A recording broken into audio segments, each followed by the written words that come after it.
What would you consider to be the signature win of your career to date? I would say Ryan.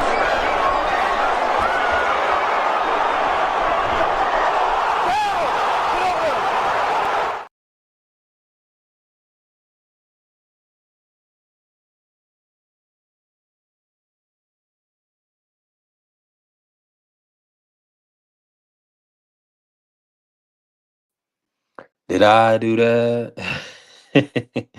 Hold on, man. What happened to this? What happened to the intro show? Hold on, I gotta run that for the people, man. Shout out to this Sports Talk Network, the People's Network. We definitely working, man. Tap the like button, follow the channel, help the channel grow. Hold on, man. Let me run that back, man. You wasn't supposed to do that.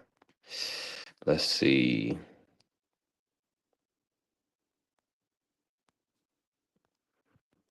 Let me see here. What Okay. would you consider to be the signature win of your career to date? I would say Ryan.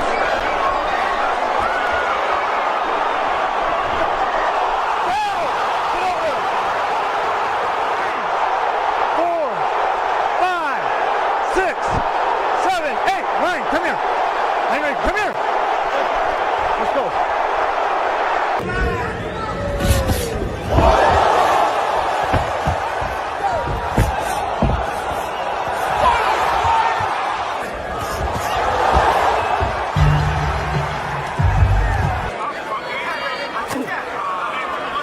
There's some concern that they continue to creep up the body and block, work done down to the body. Talk about putting Ooh, hey, it's some smoke at 135. Shout out to Raymond. Appreciate you pulling up, Danita, man. Thank you, man. I appreciate all the love and support from everybody. Also, the good brother Bruce Gas, Boxing Jazz and more. Make sure y'all tap him with Bruce Gas. Great boxing mind. Zan in here as well, man. Shout out to Zan. Appreciate you pulling up. Thank you for your support and your love. We definitely building. Um, hey, the grind don't stop. We working, man. It's Friday. Thank God it's Friday. I hope everybody had a beautiful week and a blessed, healthy week, right? And now we can kind of enjoy our Friday and look forward to the weekend. We'll definitely talk some of the fights this weekend, depending on how long we in here for today. It's really up to Free and whoever hit the panel. We not overworking. We working smarter, not harder. All 2026, and it's the fifth show of the day. Medi, God bless you. Medi, obviously he's from France. He says bonjour. And I can't pronounce the rest of it. I'm not even gonna try, but he said bonjour, so he said hello. And salutations, God bless you. Yeah. My brother Juan Claudio also pulling up. Shout out to Juan Claudio. Let's go. We building brick by brick. And shout out to all the members, everybody that joined the membership. If you join the membership, you're going to be entered into the raffle. We're going to do it April 1st. It's going to be $50. It's the first time we ever doing it. We're going to do it every month. So that we can continue to build, grow. The more people that join, of course, we're going to go up and we're going to keep doing the giveaways. So I'm thankful for all the support. We just got to keep grinding. Um, and yep, everything is good, Maddie. We building. I'm here with my brother D Free. Make sure you follow D Free Sports Talk. We're gonna talk some boxing. We're gonna talk sports, and every day we talk life. Free. Let me kick it like this, right? So the reports are is that the drug testing is the holdup in Ryan and Devin coming to an agreement to go ahead and put in pen to paper. So that way, Devin and Team Haney, they want testing to start immediately as soon as the fight is signed. Ryan is kind of dragging his feet with the whole process, saying that he's the A side in negotiations. So Bill and Devin and Team Haney don't dictate to Ryan. So, what's your thoughts on this whole testing situation, Free? Do you feel like there is a benefit to having a shorter period of testing, or what's your take on everything? Um, my take is it's been the same as it's always been. If you want the drug test to start as soon as you sign the paperwork for the fight, it has to be in the contract because the fighters are held to what's in the contract. They follow the rules of the contract. They gotta come in at a certain weight. They gotta start testing at a certain time at a certain date. They gotta wear certain gloves. They gotta come in certain certain uh, um, times of the intro or whatever. Whoever comes out first, whoever comes out second. Um, who's the A side? So they're held to the terms of the contract. So if that's something that you want, it needs to be specified in the contract. If that's not something that he's willing to do, then it goes down to how bad do you want to fight? Do you really want it that bad that you say, okay, well, he's not going to start the test when we sign the fight. He's going to start 8 weeks out. Well, as long as he's clean in the night of the fight, I don't care. So it comes down to how bad you want to fight, how bad Ryan wants to fight. Nah, 1000%. Now, looking at the landscape for Ryan Garcia, and appreciate everybody in the building. Make sure y'all tap the like button, hit the follow.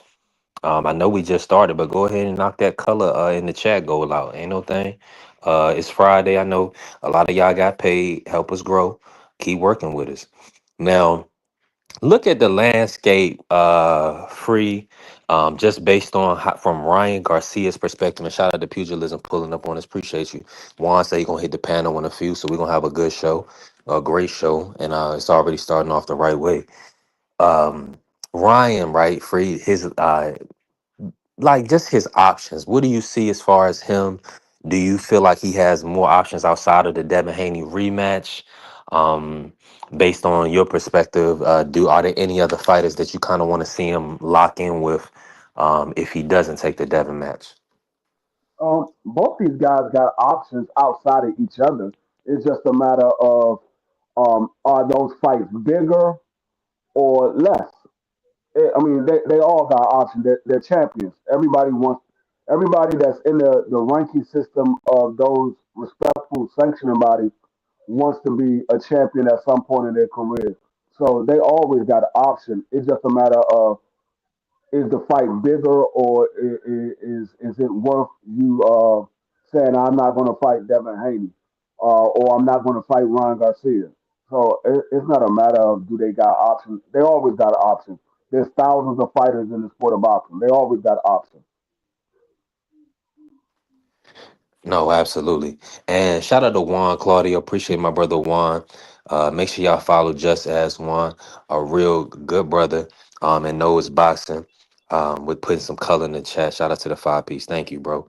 That's helping us grow. We definitely building. And he said, and Juan Claudio said, my guy, love the work you putting in. Let's go. Yeah, man. Hey, listen, day in and day out. I would, cause for this 5 week, man, shoot, we've been here every day this week. But I like it because it builds character, and we this the year of consistency for us. So we're gonna consistently show up and show out. So I'm thankful for everybody that joined the membership and that pulls up. And we definitely gonna cook. Now, Free was live last night, but Juan is asking, are you going live again today, Free? I'm probably not because today's Friday. I don't know. I mean, if it's something that the people want to talk about in the NFL, then I go live.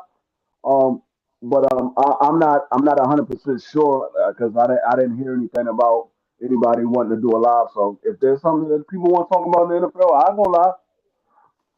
Yeah, and I was able to stop by, but I was on TT TikTok, so I had missed it, but I know y'all was cooking, so I was like, dang, it's different now that I'm doing these 7 days a week on TikTok because when I was doing DoorDash, I could be on YouTube all day, anytime, but now it's tight. But y'all was cooking last night. Now let me ask you this, Free, while we here, I don't want to dive too deep into it or off topic too much, but since we here. From our team, the Washington Commanders, what's your thoughts on us going into the off season, and what are you looking at as like just to sharpen our tools as far as our roster? What are you seeing that the Commanders need in your opinion? This offseason been one of the best off seasons I've seen from the Washington Commanders in a long time. They went out there and filled just about every hole they had in their team, and they filled it with younger, faster guys. Everybody that we picked up on free agency are under the age of 28. We didn't pick up nobody over the age of 28. So they went out and signed roughly about 15 new guys, a couple of re-signs, but about 15 new guys. And like I said, everybody, even the re-signs, everybody has been under the age of 28. There's only one guy that will be turning 29 when the season starts. Everybody else is under that age. So they went out, got faster, got younger.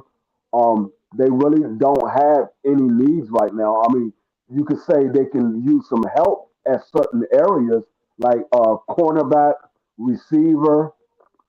That's pretty much it. Everything else, I mean, maybe add another linebacker here and there or whatever. I mean, they pretty much filled every single hole that they had. Like I said, everybody wants to see what the 49ers are going to do with Brandon Ayuk. I mean, they're going to eventually release him, and he's signing with Washington. It's just a matter of when they're going to release him, not if they're going to release him. Um, and he already made it be known he's not playing in San Fran ever again. San Fran made it be known that he will not be playing in San Fran ever again. So it's just a matter of when they're going to release him. But I love what they did in this offseason. Like I said, when we go into the draft this April the 23rd, we will be going in there picking best available player, not players that we need to fill holes. So if Jeremiah Love is on the board and they want to take Jeremiah Love because he's the best running back in this draft, some people say he's the best football player in this draft. They can take Jeremiah Love. They want to go get Sonny Styles. They can get him. They want to go get one of these top receivers. They can go get them. So I love what they did.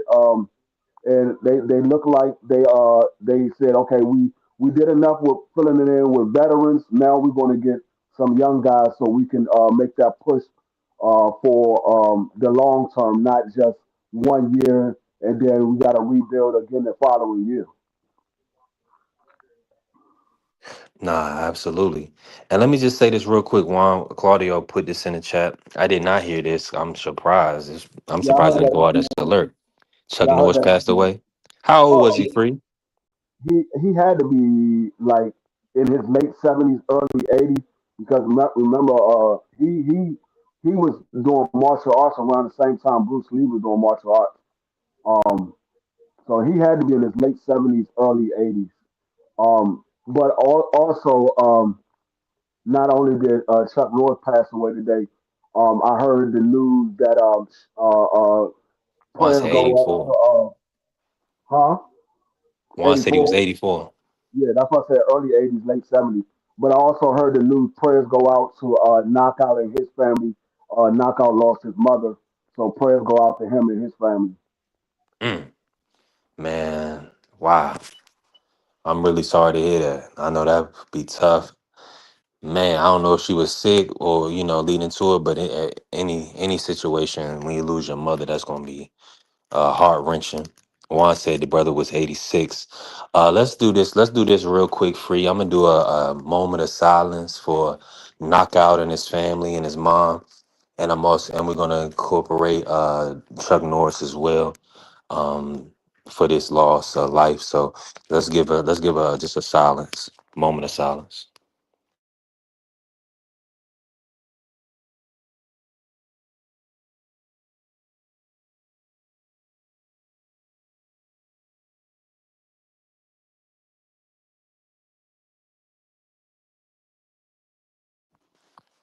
Man, appreciate you, Free, and appreciate everybody in the building for that moment of silence. Now, and prayers up to Knockout and his family. Man, whew, that's heavy stuff. That's heavy stuff. Mm,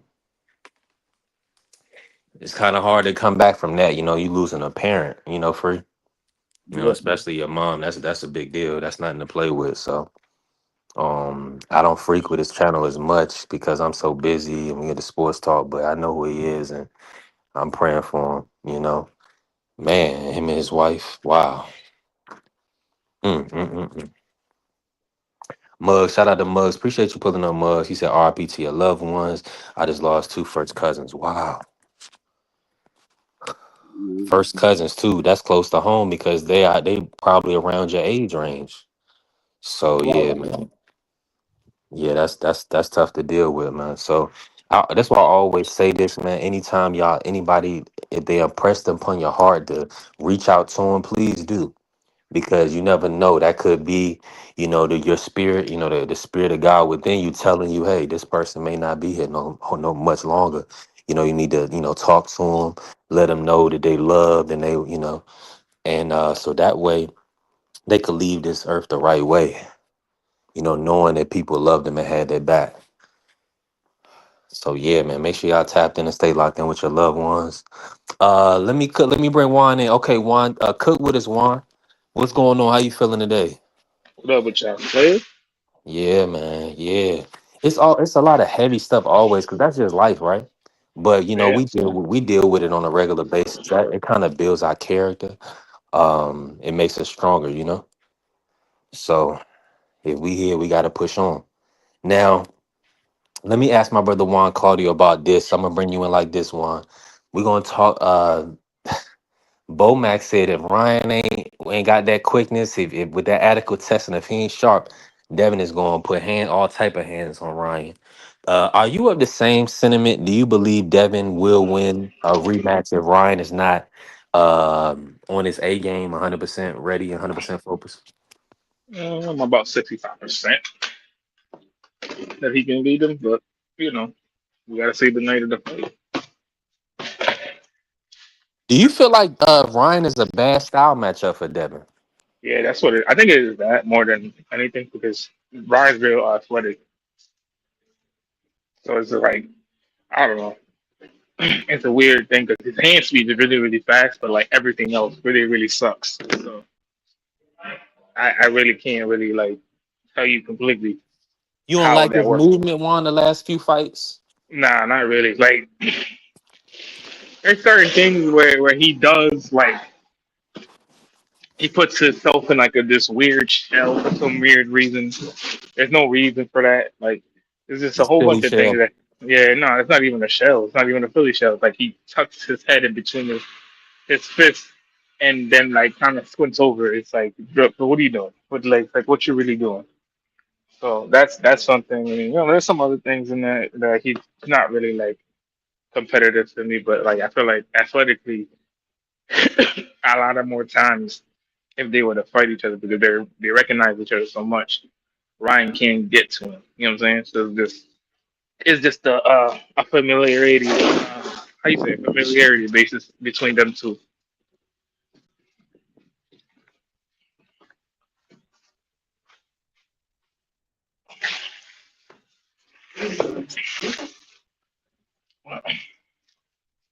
You, Yeah,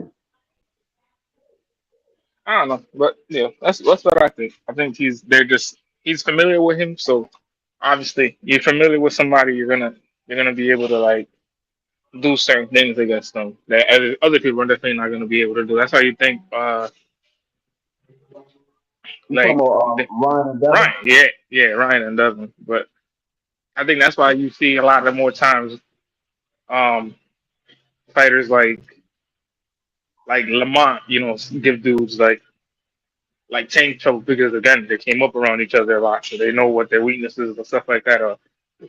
Yeah, granted they haven't probably been in the ring in years, but again you still have same tendencies, same habits. You're gonna always have habits, so it's always same things for everybody. Let me I, say this I, real quick. but And my bad, fellas. I just got a phone call. Let me just say this. Shout out to my good brother FaZe and Micah. I appreciate you joining the membership yesterday, Micah. Thank you, bro. That mean a lot. If y'all can, it's one click away, $7 a month to help the channel grow. We're gonna do members only panel. I really want people that support the channel to come up as well. So if you can't join the membership, just let me know, right? But people that's actually hitting the cash app and blessing the Zelle, like FaZe, like Ronald, like AC. If you can't join right now, I understand. But I would still want y'all to be able to get put into the conversation. But we doing members only panel. And that's just to ensure we continue to grow. This is grassroots. And we're gonna be doing giveaways every month. April 1st will be the first one. We're gonna do a $50 cash app for our first giveaway. So appreciate y'all for the support. Thank you, Micah. And yeah, Hmm. Charlie, shout out to you. We did see that Chuck passed away. We did do a moment of silence for him. We also did a moment of silence for Knockout, his family, because Knockout lost his mother. So, and that's a big deal. We don't play around with stuff like that. Um, so yeah, that's what we on, y'all. I did drop the link. Listen, hit that link as a member. Don't get crazy. Hit that link as a member. I dropped that for Micah. And the members. Join the membership, support us, Am help I us got the grow, number? and then pull up. Yeah.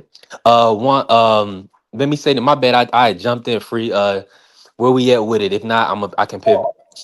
Now I was gonna say, yeah, see, that's why it's so hard to pick who wins this fight between Devin and Ryan because they are familiar with each other. They faced each other in the amateur 6 times, and they split that 3-3. So people say, "Oh, Devin is a much better boxer," but how much of a better boxer is Devin than Ryan? Because they split in the amateurs. 3-3. So if Devin is that much better than Ryan, you would think that Devin would have the lead over Ryan in the amateurs, not them splitting. So it's kind of hard because Ryan knows what Devin like to do. Devin knows what Ryan like to do. And I thought if Devin would box more, he would have won that fight. Um, but I mean, wants to see the rematch because they want to know, was it really because Ryan had something in his system, or was it because Ryan just know what Devin likes to do and he just wait for the moment to land his shot because he knows Devin is going to give himself up, and he's going to leave himself open. So that's why everybody wants to see the rematch because we really don't know. We believe Devin is a better boxer. We believe Devin will win in a rematch, but we don't know. It could have just been that Ryan knows Devin that well that he knows it's just a matter of time before Devin leaves himself open and I can catch him with a big shot to knock him down. Nah, that's real. And I'm over here thinking, I'm like when Dub always say, Dub would say, "Man, I love Devin." You know what I mean? But the way Mario was throwing them hands, the way Ryan be throwing them hands, you better be on your A game fighting that kid because he's not no easy fight. Now, And if you're smart, he's just super athletic. That's the yeah, problem. It's like he's super athletic. Like he's like Teal, not like Teal, but like Teal, like in a way that he's just a little faster than Teal, and you can tell that like their athleticism comes from like probably genes because his dad probably back in the day was probably hmm mad athletic as well. But like hmm when you see him, while you're watching these dudes fight, you can tell like Devin's athletic, but he's not as athletic as and, like Ryan does things with his hands where he can contort his hands to do certain things. Where it's like, oh, wait, where that came from? You know what I'm saying? Because it's so damn fast. But like I think the if you legs, feet, lower extremities, they've got them. that's Dev, that's Dev. That It's Dev got that hmm in and His out. hand He can speed move in on quick feet. Yeah, but the hand speed is just it's ridiculous. Sometimes I be thinking like, oh, bro, this is really and cheap Dev code. is fast. And Dev's fast. That's the problem because Dev So is fast. Ryan is OD with that. And I was the way he was throwing. I mean, I had a lot of respect for Mario Barrios, kind of the way he was able to, you know, stay in that fight. And people didn't see it as competitive because of the scorecards. But if you watch boxing enough, like, okay, some of them rounds is kind of competitive. So to be in there with somebody that's really punching that hard and landing at that and pretty much winning at ease. Mario never folded. I love Mario, man. Hopefully Mario. I think they say Mario's going up to 154, so that'd be good for him. Now, as far as 147 goes, right? Juan, let me ask you this: do you see another fight for Ryan to kind of be able to maneuver around Devin, or do you believe that that's the fight that the zone and his zone is pretty much going to force? I think now that especially now that Lewis Crocker's not playing, I think they'll throw in an interim somewhere. Yeah, Yeah. they'll have to throw in an interim somewhere. So why not? Why not that be? But I mean, in the case of Ryan, I mean, you got dudes like Tio that's coming up. You have this old boy from Puerto Rico. I forget his name. Not Puerto Rico. Which weight class? 147. Give me a minute. Give me a minute. Mm-hmm. Oh, okay. Shout out to my brother Ja pulling up. Want to be back in with us. Ja, man, how you feeling today? Talk to me, bro. What's good with you? I'm chilling. Man, just thankful. You already know, man. Blessed, thankful. We back thanking God. It's Friday, you know. We're gonna get a little boxing this weekend. If anybody interested, you know, they got the um Ammo Williams versus a Carlos Adames in Florida, so that's gonna be good on the zone. And you can't hit the link. Hold on, let me drop it one more Yeah, time. Mubarak to everybody. Ja, man, let me ask you this. The way you see the landscape, do you and hold on. Well, the show the pretty much the big fight, the fight between Devin and Ryan is kind of being held up based on when they're gonna start testing. Ryan Devin and Team Devin wanna pretty much sign the fight now so they can start testing now. So there'd be at least like 5 to 6 months of testing. What's your thoughts on that? As far as the testing, just going ahead and getting enrolled, or do you believe that Ryan kind of can flex a little bit his A side and start the testing when he wants? Do you see other options for Ryan?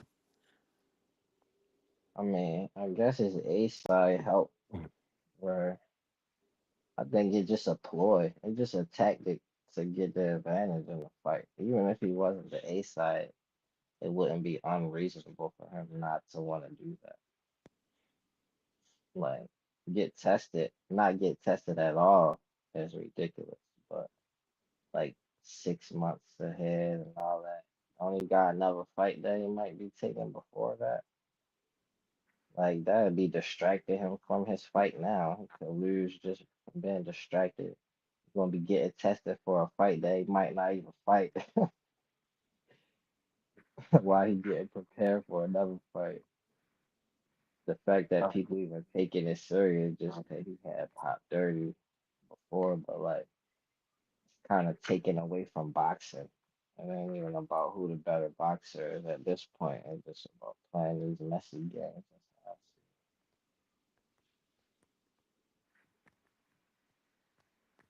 Mm, I think it's I'm with pathetic you. to train your whole life and still need like as if you not saying Devin need it or he doing that like that. Just Now, overall in the sport, like right, just fucking train. Oh, excuse my language. Just train and fight.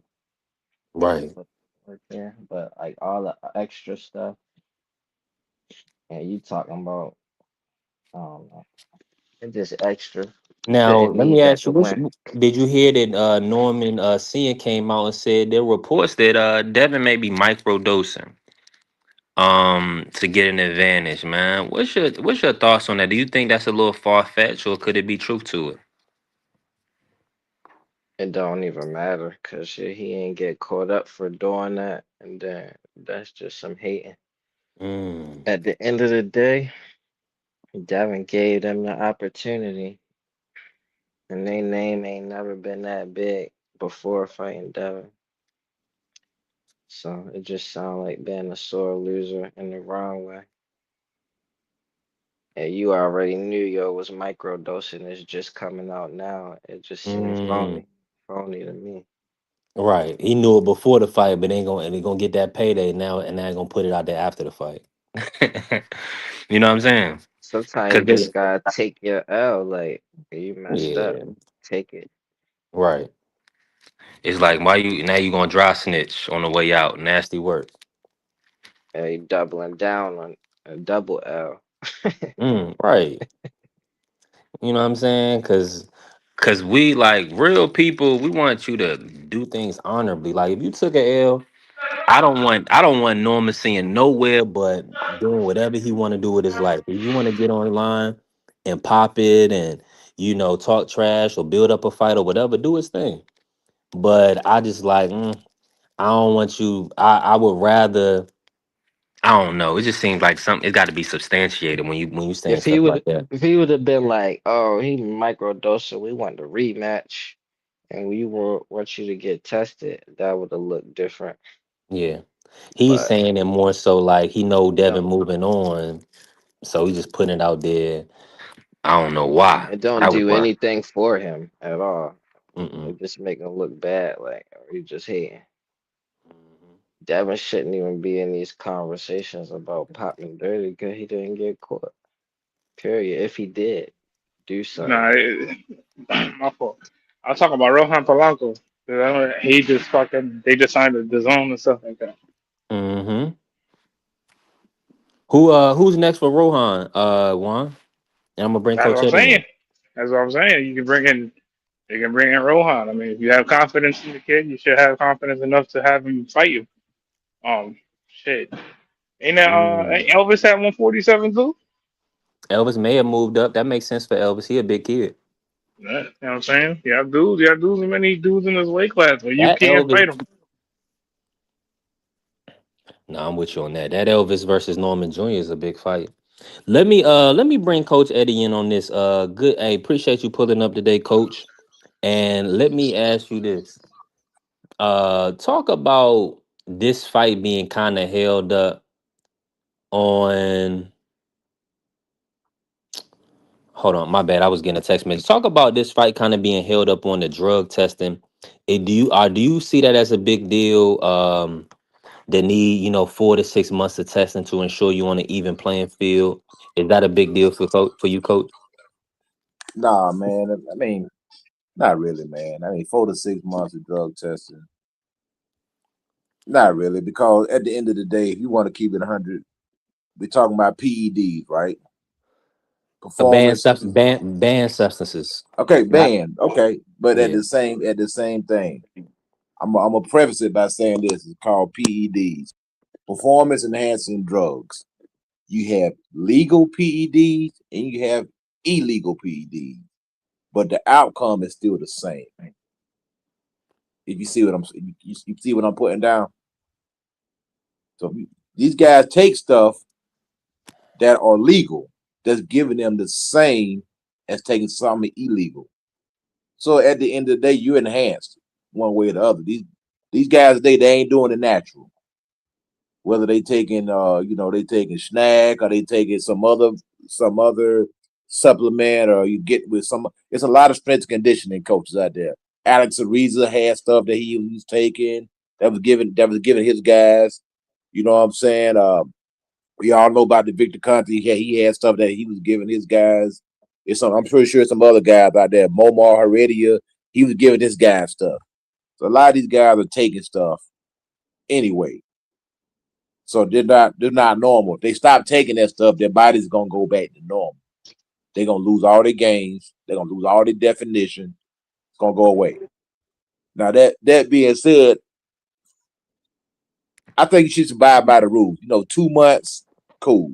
Whatever the protocol is, what is it, 8 weeks or 10 weeks, that should be sufficient right there. Because we can't pretend like it's for one thing, it's very costly for one thing to be able to sit there and do it all the time. And if like you ain't got no fight coming up, let's say you want to go out there and party a little bit.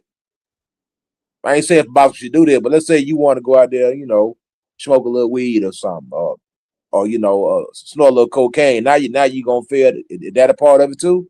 If you fail a cocaine test, would that get you banned? I don't know. Maybe somebody educate me on that. You know what I'm Yeah. saying? So I think you can do like David Benavidez. Okay. You want to party a little bit, then you mess around and pop for cocaine. Now you're looking crazy.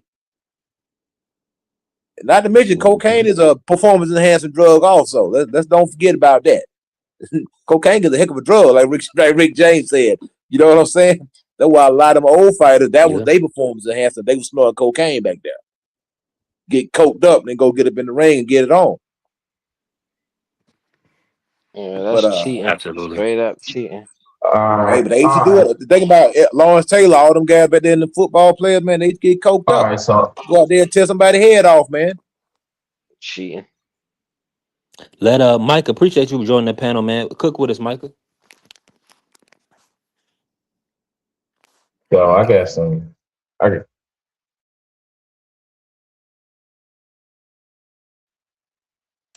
I thought Devin was Yeah, I scheduled gotta to do this fight quick Rolly. because I I'm at thought Devin work. was scheduled to fight Uh, Rolly. so Weed is a Can you hear me? performance enhancing drug, though, even though people don't like to say that. I could Oh yeah, explain why it What? is. it is, bro. Weed is a performance enhancing drug. I used to smoke weed, back in high school before my basketball game. I go out there and drop 30, bro. Cause I'm not being serious. I don't know. It just some people it makes them, it slows them down. Some people it'll speed them up, man. It It'll give them helps all with your kind of stamina. Can y'all hear me? Yeah, I hear you, Micah. All right, so this what I got to say.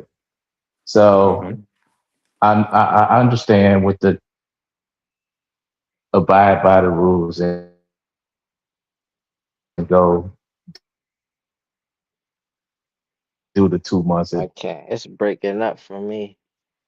testing and all. Yeah, you are breaking up, Micah. Yeah, it's like you going in and out, bro. It's because I'm in this dang Yeah. on bathroom at work. Yeah, once you back, once you good, Micah, just let us know. And we'll definitely cook with you. Is that better? Yeah, you coming through. All right. Y'all can hear me now? Yeah, we hear you. Yeah, we got you, brother.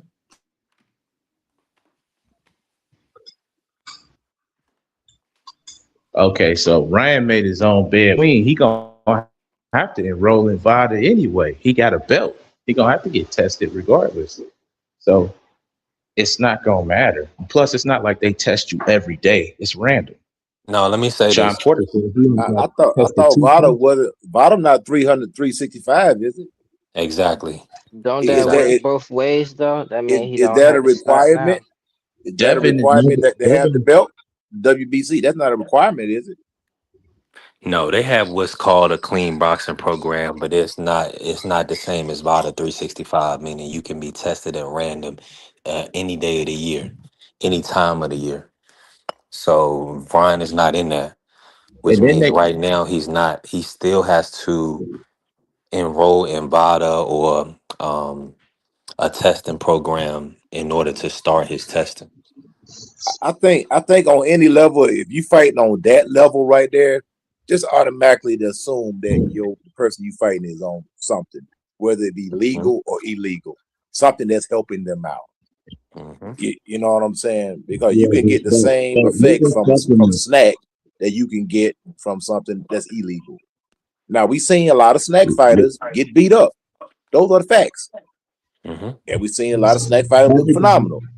So just because you're enhanced some type of way doesn't automatically give you the victory.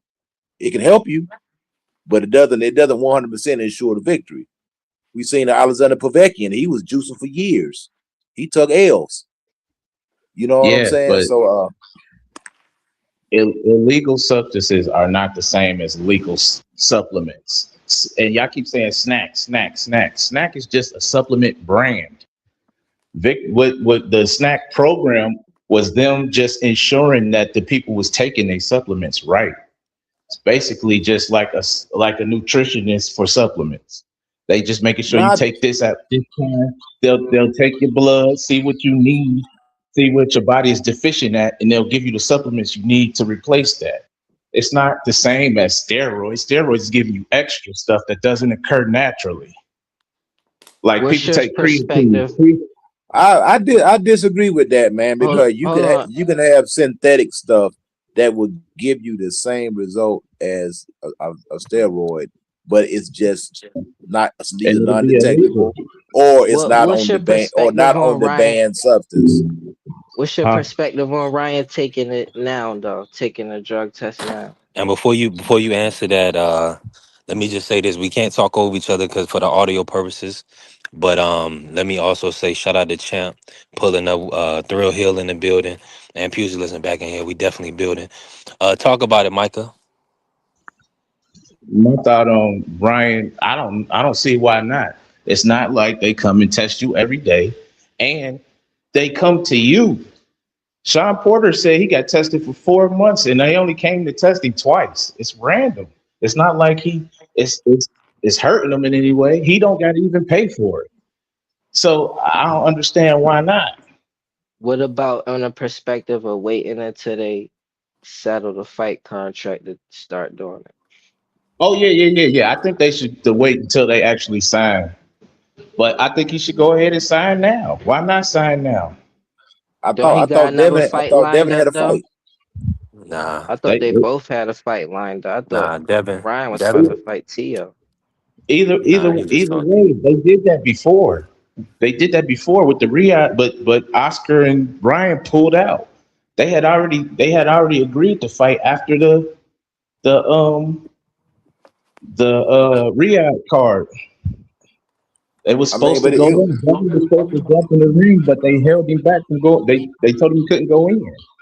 yeah, because it didn't make any sense at that particular time. Dude, you just lost, man. It doesn't matter. It Yeah, don't that matter. didn't make No, sense. no, it does matter. I don't get. It does matter. No, it The don't opposite matter. is you just lost. You trying to fight somebody who just got beat up. It does matter. You got to rebuild yourself. Just like when Manny Pacquiao got knocked out by Marquez, Floyd made him wait. He said, "Now go rebuild yourself, and then come back and we'll revisit." I agree with that. Matter.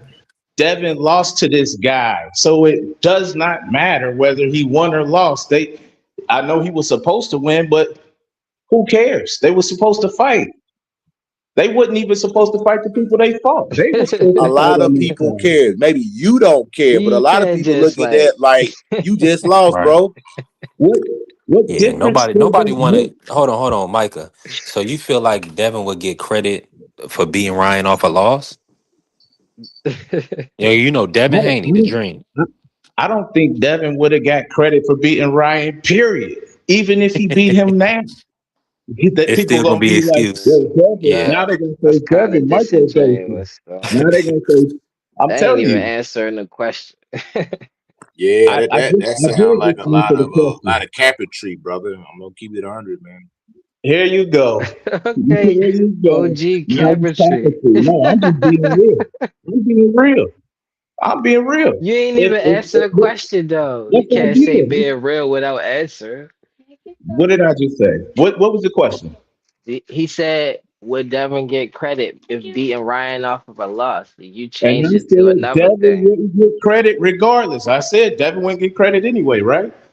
So that just No. Nah, So I'ma that's say not no. this. answering the question. That's Now, all now I'm you saying. can't, Michael. Let me say this though, because you can't. Now, is Devin gonna get credit if he beats Ryan next? Let's say if he don't fight Rolly, go right into the Ryan fight, and he wins. Will he get credit?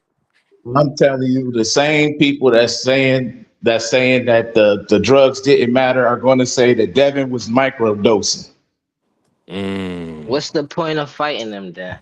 Yeah. because he wanted to get back. Devin wants that. Mm. That That's seem why. irrelevant to me. Ain't no point in it then. That's why every time Ryan ducked the fight, people say Devin Haney ducked the fight. They don't want the people that's saying that it didn't matter. He couldn't dodge the left hook and all of that, and it's a waste of time. Just like Oscar said, those are they not gonna give Devin credit anyway. What's up with that though? Like not dodging a left hook. Like what's the other side of that? Like The other he- side of it is maybe he got hit with that hook, but it It might was not have stung Ostarine as much. infested. I was about to say it Huh? might not have stung as much if he didn't have that extra oomph to it. You feel me? that I agree with that. I'm Maybe just not saying, enough what about speed. getting hit with it? Do that even matter? But if I wish we could have I a day understand where we why it could matter that argue. he popped dirty. That makes sense. But do it matter the stuff that Devin was unprofessional as a fighter? It seemed like that don't That's the even big deal. matter. So it's hard to be like, oh, one way or another when it come to it. What But you that's what all you Devin say. The Yeah, fans the not thing gonna say that about job, but Devin is saying that it was on him. So he is taking a yeah. yeah, Devin he did. definitely should. Yeah, I taking Devin the ain't respect corrective doing side. that. his That's what I thing. respect. And I don't see why the fans wouldn't follow suit. Cause it's like And I understand why, matter of Because fact. Cause you ain't gonna want to see Devin lose if that's your fighter, that's your Let, uh, mans or whatever. So No, I get I nervous. If was, Tank about to fight, I get nervous every fight. Like I don't want him to lose. I know Right. anything could happen. So nah, Exactly. with every that, corner I was in after Devin lost, I was like, damn, I'm What sorry. Then I just what lost the my thing bread. the thing about it? that Ryan Until I fight Let started, gave me let coach my jump in, fault. Ja. Go ahead, coach. Like, I'm sorry, y'all go ahead. Y'all go to continue y'all dialogue. I didn't mean to until That I cut y'all Ryan off. started, fight that gave me just like I think it's just something cool to say. That gave me way more respect for Devin. Cause like he really got up and got it in. Like it was not planned. Like I respect him Mhm. as a fighter. He got a lot of credit for me Right. when in that fight. and Absolutely. Cause also, you rarely see a guy get off the canvas 3 times and still look for the action. And You they know, and always and, calling him and soft. also, So that wasn't also, soft at all. a thing I was trying to say earlier when I was trying to jump on, the reason I even tried to jump on the panel because I'm at work is I heard somebody talking about the little thing Ryan be doing when he turned his back to his opponent, like yeah, the Philly shell. um the little the jelly roll or whatever. Like Yeah. I wish The we could silly rewatch shell will the work. moments where he did that because the only reason it worked is because he tucked his head. You can't hit his head. All you could do is punch him in the back. And I don't even Right. is that even legal to turn your back like that? I mean, Nah, Floyd Nah, did that's an that a illegal lot. maneuver, bro. That's Floyd illegal did that maneuver, a man. lot though. Not to that No, extent though. Yes, he no, did. Yes, he did. He just better at Floyd it. facing He somebody turned facing his back forward though. so many times, and then the ref had to break it up. Like, nah, you can't hit him in the back. Come Yeah, on, yeah. man. Because there was a time Southpaw, where what's happening, Ryan bro? literally stuck his blood out in that fight, and Devin was like punching him in the back, like look trying to hit his head, but Ryan's head was tucked. He couldn't touch him. Like Yeah. But when that's, he was that's Floyd boxing did like that that that, was way he more was than getting Ryan. He credit. just way He better at it. he did get credit on the judges' and scorecards for those exchanges too. But go ahead, Free. You was about to and jump in, then Free? No, I was just saying, no, what Floyd don't turn his back. Floyd give you angles. He don't turn his back. Ryan was turning his back. That's actually Yeah, illegal. And Floyd way Ryan, better at it. But they Yeah. both definitely try to and give you their back so you won't get no Floyd stands score nothing. sideways. Floyd stands sideways. Ryan whole butt be facing you, like. Yeah, Ryan looks But stupid and doing then, it, but they doing the same and then thing. the and then with the hold Theo on. thing, Hold up. But what Ryan is doing is actually illegal, and he can be disqualified because he turned his back to his opponent. It's up to the referee's discretion, but he can disqualify Ryan for doing that because you're not supposed to turn your back to your opponent. That's Right. basically saying you give up on the fight. When you turn your back to the opponent, you're basically saying you give up on the fight. So the referee Hmm. can warn him a couple of times and say, okay, you know what? The fight is over. He disqualified. So they Same can do thing that. with Floyd though. No, If they Floyd get doesn't into the turn his exchange and then you Floyd got doesn't Floyd turn back, his he back. just stand there and the ref just come and break it up.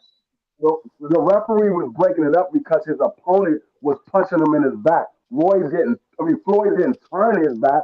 The It's a lot of opponent, times he turned his back and nobody no, he even did punched not. him and they No, broke it no, up just because he was behind him. no, he did Yeah, not.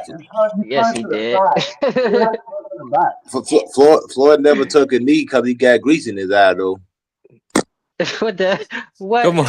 That Hold on, but okay. Muhammad Ali when Muhammad Ali got something rubbed in his eye, then it was a you know what I say it was a Nah, totally different he did story. But he didn't take a Lamont knee. rubbed grease and Tank He got eye, on his that was the bicycle. issue.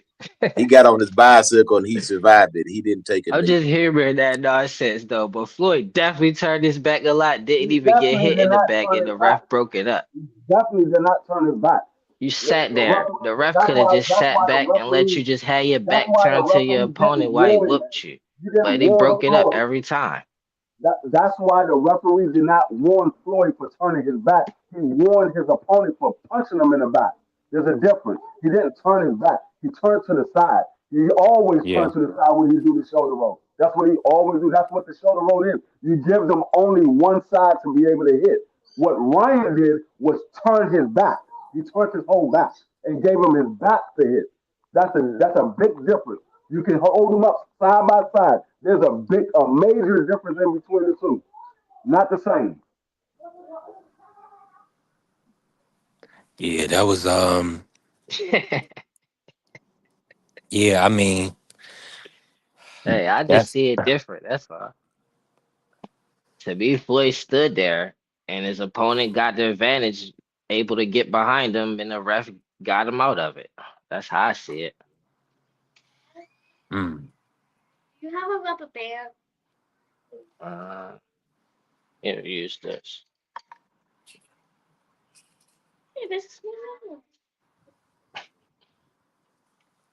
I'm outside, y'all, man. You know, B3 Picks TV, we love the kids. Yo, I thought Devin supposed to be fighting Rolly. They ain't got that solidified yet. Oh yeah, Yeah, they not yeah, that's gonna happen. Yeah, that's gonna happen, coach. They just haven't announced it officially. Yeah, but that's the thing, man. These guys keep looking forward. You got to eat what's on your plate first.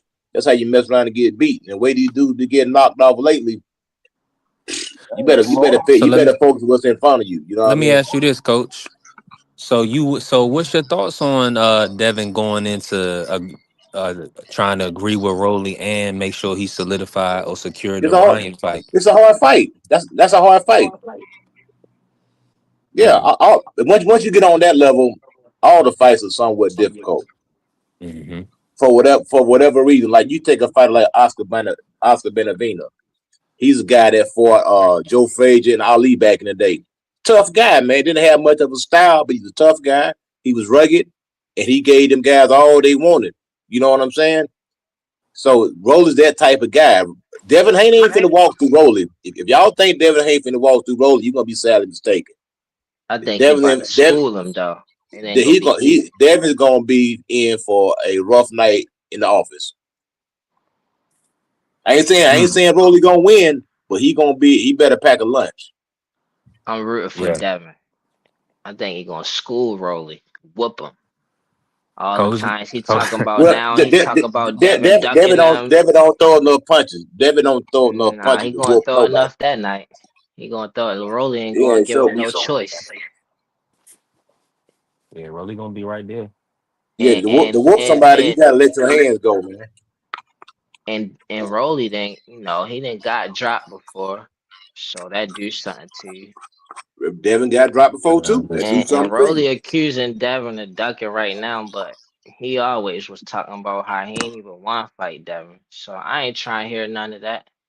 And it don't matter which one he is, brother. What you gonna see is a tough fight. That's what you gonna see. I ain't said nothing different than that. I've said Devin go to school him in a tough fight. You got Devin by UD? Yeah, drop Rolly a couple times throughout the fight. Get the UD. Just like Rolly deserved. You know what I'm saying? He been talking all that. He talking about Devin nose and stuff. It's like, he done amping Devin up for that. I don't Rolly would give him a tough time, but Rolly should be the one in a tougher position than Devin. He should have a tougher time with Devin than Devin got with him. Cook on that, Free, and appreciate everybody in the building. Y'all tap the like button, follow the channel, help the channel grow. I lean towards Devin, but I'm not 100% confident. It seems like Rolly is more focused on the fight than Devin is. Rolly said, "Hey, I already signed my portion of the deal. I sent the contract to you. I already signed. I'm waiting on you to sign." So Rolly's ready. He's waiting on Devin. Devin is focused on Ryan. I don't know though. I got a funny feeling something gonna happen.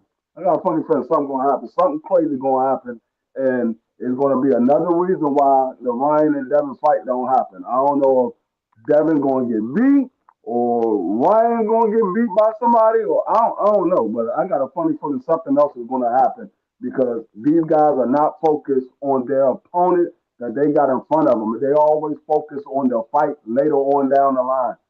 If that was the case, you should have just said, "Hey, I'd just rather wait to fight Ryan instead of fighting Rolly." So I don't know. See, Devin and them, they can afford. John. We was talking. Shout out to Devin. Devin has already started his mini camp before his training camp. Coach, we was talking about that yesterday. Fighters, making sure they can lock in, get in the gym, and then before he starts that descent to 147. So Devin is definitely focused on Rolly. Go ahead, Cook, John. I'm saying Devin and them could afford to do that and still be ready. They got a history of doing that, pulling that off. Like like they just did to Brian. And if this was like the fight when Rolly lost to the OG, nobody would even be, it would not even be this type of conversation. The fact that he beat Ryan, who's also not even a 12-round fighter. I don't see Rolly or Ryan being 12-round fighters. Like, of course he could beat Ryan in a 12-round fight, 'cause he's not even a 12-round fighter. So I'm looking at Devin as he really is a 12-round fighter. And then he really like sharp. Like, but one edge that I do see Rolly got is to be able, like, he don't have to think for himself. If he got a good corner, good game plan, he gonna just execute that. But Devin is he underrated, honestly. And I Hey, understand why, but like skills pay the all I'm saying, bills. that's the I same ain't thing. about to ignore that. Everything everybody thought before. That's what everybody thought when it came to Tank Davis beating Lamar Roach, when it came to Ryan beating Rolly, everybody like, oh, hey, I don't see this person winning. I don't see that person winning, and things happen. All I'm saying is, y'all keep thinking Rolly is still the same Rolly. He might be a new improved Rolly since he been with Silas. He might be different. He might be a different guy. He might be more focused, more disciplined, and actually learn some boxing ability. So I all I'm think saying is, he don't is. think that's I the think same he Rolly. is more improved for sure. But his last opponent was Ryan, and that's where he getting most of his credit from to even Yeah, be and able to you compete should, with Devin and you in the should 12. Like boxing how you box. see Rolly winning, like by knockout or UD. And you should get credit. Boxing is a sport of the moments. The quote unquote, you're only as good as your last fight. You know what I mean? That remains true for some fighters. So right now he's riding that way. He beat Ryan. He deserves all the credit. Just like when How you Devin see was him down. beating Devin? Hold on, when Devin was down in the dumps, he got a lot of backlash, and he was able to climb out of that pit. Now he's back on top. With that good win against Brian Norman. But it's like this: you got fighters like a lot of times.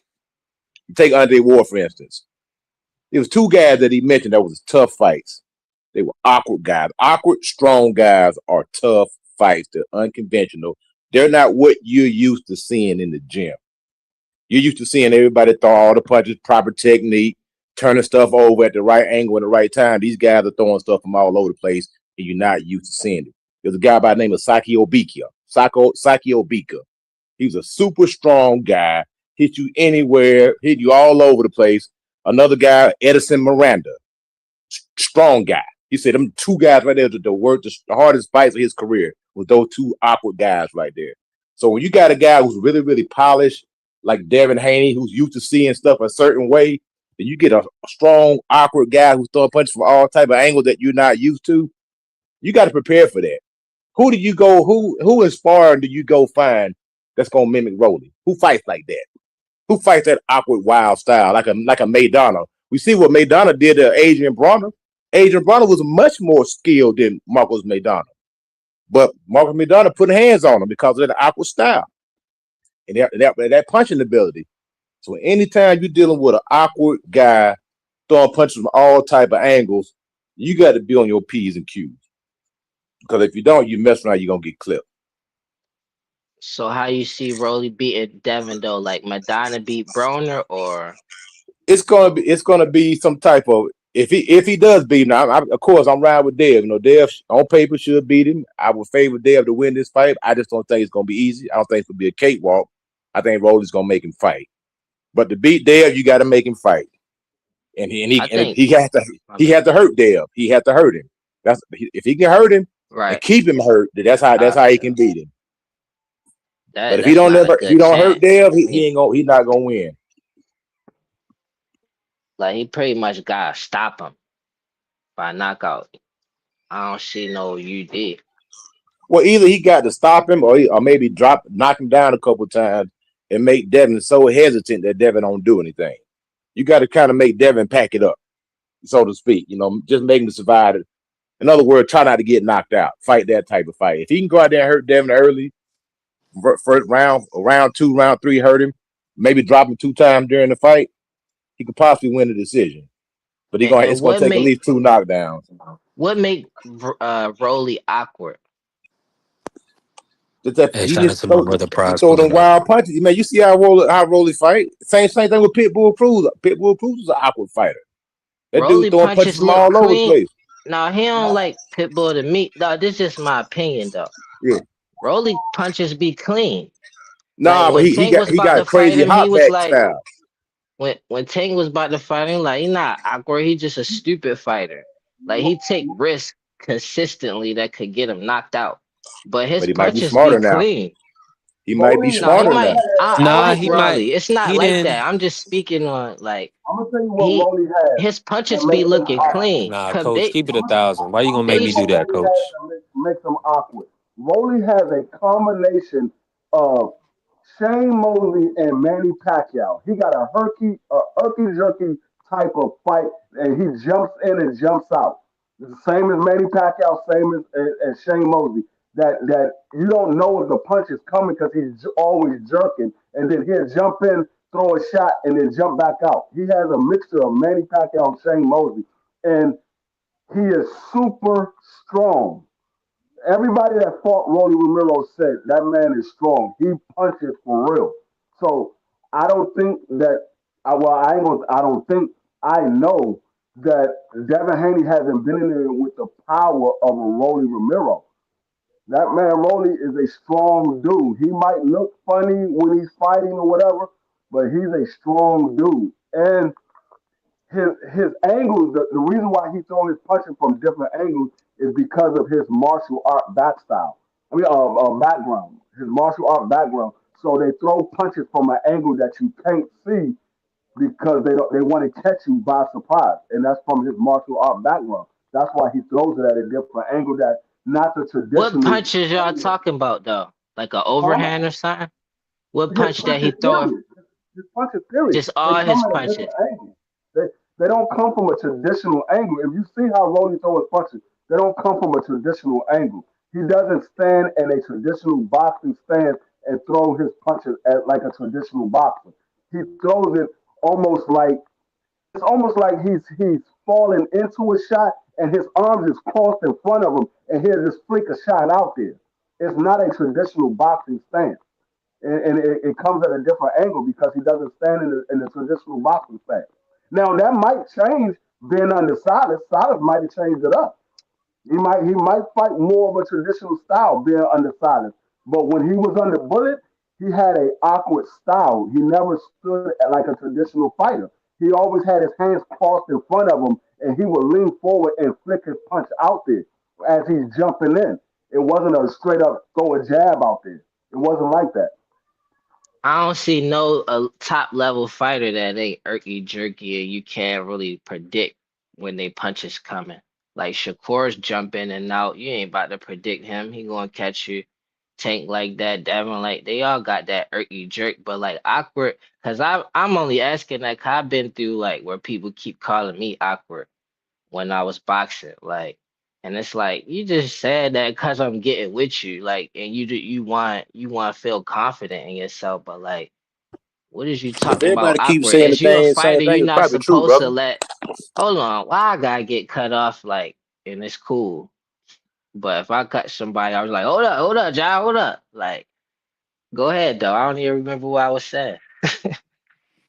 Yeah, just keep doing your thing, John. My bad. I got a referee. Better shout out to everybody in the building. Y'all tap the like button, follow the channel, help the channel grow. Hey, we definitely building. We are hour in. If you can, put some color in the chat, man. Bless the channel. Man, help the channel build. Now, let me ask y'all this, right? Right now, Ja, based on how you see that the Gary Antoine versus Shakur Stevenson fight, who would you favor to win that fight? Uh Man, I'm gonna keep it 100 though. I would be rooting for Gary. I just want to see. Like, I like Shakur though, but Yeah. I'd be rooting for Gary because I guess it just is what it is. Shit. But But like but see, that that's a fight is great a East fifty Coast fifty fight. So fight you because like Shakur, he's very intelligent and Gary is too. But you might not notice it in Gary because of his style. But Gary is a very intelligent. So like the prep for that fight, like they gonna both be prepared. We know how Shakur coming, but it'd be probably a surprise to people that Gary actually have a solid game plan. Like people be like, oh, Tank got the best shot at beating Shakur, or Devin got the best shot. Gary up there with them at having the best shot at beating Shakur because of his background. Like very intelligent and then a workhorse. Like gonna put that work in. Like raw the way people talking about Rawley beating Devin, I don't see that. Even though I like Rawley, I believe in him, but like I would see that in Gary though for sure. Cause he actually do that. mm, yeah. Free, talk to me about that fight real quick, Free. That's Shakur versus Gary Antoine. Um, I would lean towards Shakur slightly. I think Shakur is a little smarter than Antoine in the ring. Um, but I think Antoine can deal with Shakur. I think Antoine can uh, overwhelm Shakur.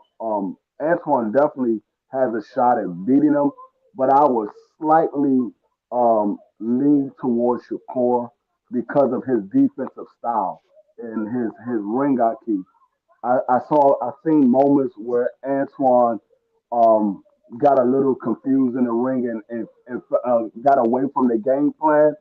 I don't ever see Shakur really gets away from the game plan. Shakur sticks to the game plan for the most part, and he's more defensive than Antoine is. So he can score points where Antoine is not able to score points and be able to win on points. I don't think he hurts Antoine.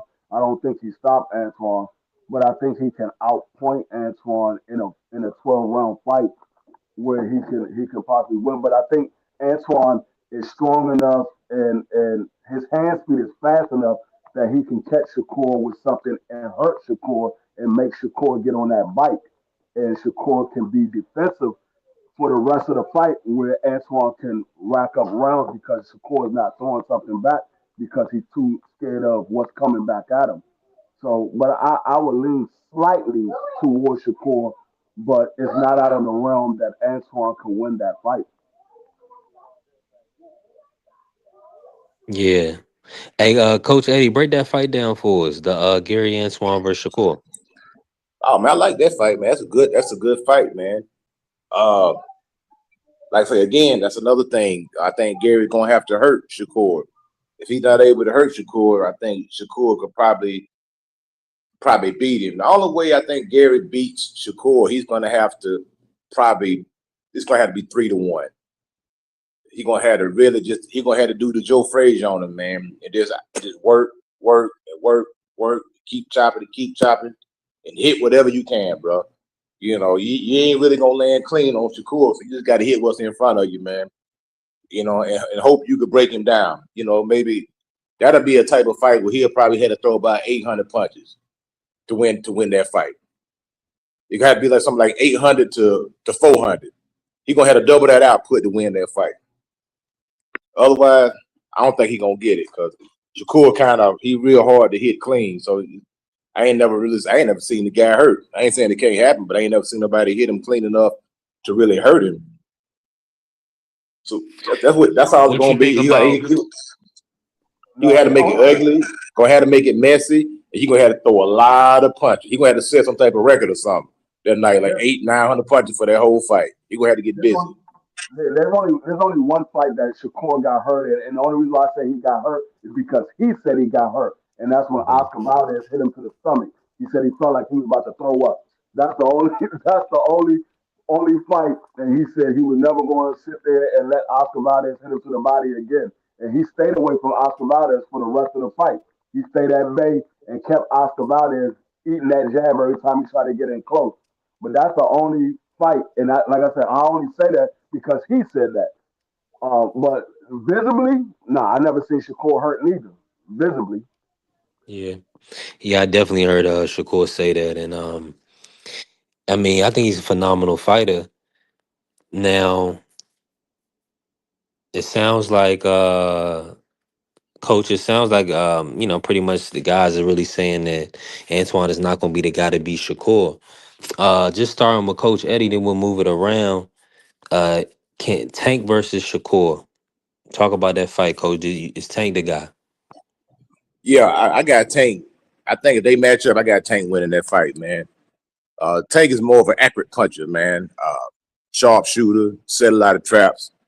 You know what I'm saying? I think Tank will let his hands go when he needs to, and he'll fight you. And he know how to apply pressure. You know what I'm saying? Like I say, Tank got a high boxing IQ too. You know what I mean? He can box, man. And not only that, he's a small guy, so his defense is kind of underrated. He's kind of hard to hit. Like if he want to be elusive, he know how to do it. But at the same time, he don't mind taking a shot or two to get his off. You know what I'm saying? He's a good counter puncher. So I know Shakur throws some looping shots sometimes. He'll loop some shots. I believe that'll give Tank an opportunity to land some counter punches. Like with Gary's not a sharp, accurate puncher. Gary's like a mauler, like a Sean Porter type. He'll maul you. So they will win two different ways. But yeah, I got Tank beating Shakur if they do match up. Ja, man. Tank versus Shakur. How you see that fight? I don't know. That'd be a fight I'd be nervous because Shakur real slick sugar Shakur, no homo. But like Tank is real good at he not letting you out of the fight with getting clipped. Period. So that'd be time we'd see Shakur actually get hit flush. Definitely at least once. That's Tank. That's like his best attribute. He got a lot of good attributes like footwork, angles, turning, the power, speed, timing. But like he got a nick for like catching you flush. Like and Shakur probably pride himself on not letting that happen to him, but you gonna have to get over that if you fight Tank. It's gonna happen. So you know who I'm rooting for though. I don't know who will win that. I want to see it. Yeah, that's a fight for the people. Y'all tap the like button, follow the channel, help the channel grow. We are a growing channel, we are a building channel. Grassroots, we building from the ground up. Man, listen, we got 14 active members right now, so I'm thankful. Let's just keep growing. And we're gonna do a $50 like raffle type giveaway on April 1st. That's gonna be our first giveaway of the channel. This will be our first month of having members. So we're gonna do different things. We're gonna put merch in place. I'm gonna talk to Free behind the scenes. So because YouTube has a lot of options, but over time we'll get all that stuff. But we want to give back and have different things to give back. So we're gonna keep growing, man. It's great conversation. Uh, man, tap the like button, help the channel grow. Support the channel. Free, and everybody on here is a channel member, so I appreciate that. Now, D Free, talk to me like this, Free. what's up? The Tank versus Shakur fight. That's a big fight for boxing. How do you see that fight? Do you feel like we're gonna get that fight? Or do you believe that fight may be out of the question for the foreseeable future? I think we can still get it. It's a mega fight. Um, that fight is it's a chess match. Um, you got two guys who pretty much are counter punchers. Um, both of them press the action when they feel like they got the upper hand. Um, but it's going to come down to who can outsmart the other guy. Um, Tank Davis is going to try to set Shakur up with a trap. Shakur is going to try to keep Tank Davis at bay and not get caught with anything big. Um, so it's going to come down to who's going to be the more disciplined fighter, the smarter fighter in that matchup. Um, it can go either way. Shakur can outpoint Tank Davis. Tank Davis can catch Shakur and and knock Shakur out. I think Tank Davis had more avenues to win that fight than Shakur. I think Shakur only avenue is to outpoint Tank Davis. I don't think he's knocked Tank Davis out. Well, on the other hand, Tank Davis, he can very well outpoint Shakur or knock Shakur out. Um, I mean, it's gonna be a chess match.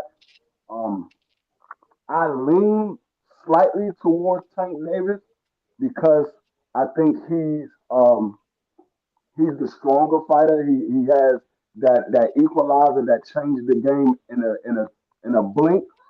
Um, I think Shakur, like I said, the only avenue is Shakur have to keep Tank Davis at bay and outpoint him. I don't know if he can do that for 12 rounds. He might can do that for a good portion of the fight, but I don't know if he can do it for 12 rounds. So I would lean slightly towards Tank, but that's another fight where I wouldn't be surprised if Shakur wins that fight because Shakur is a smart fighter in that ring. Regardless of how people might feel how he moves outside the ring, inside the ring, Shakur is a smart fighter. Tank is a smart fighter.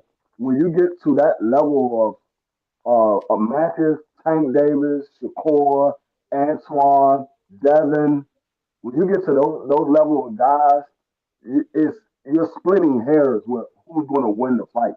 You're splitting hairs because anything can happen in that ring. All it takes is for one lapse in defense or a person come in on an off night and the other person is on his game.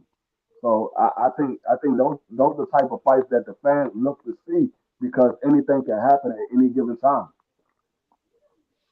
Absolutely, and shout out to Yoda the Wild. Shout out to Crush pulling up. Appreciate you, AC and AC a real supporter, man. Appreciate you pulling up, Carrier.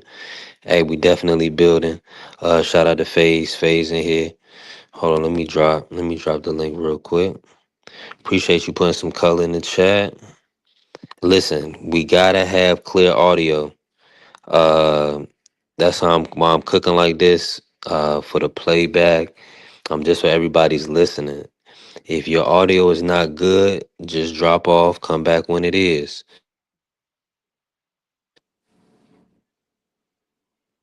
I just got a phone call. Appreciate you putting some color in the chat. Carrie, that's gonna help us continue to build the channel, continue to grow the channel. Um,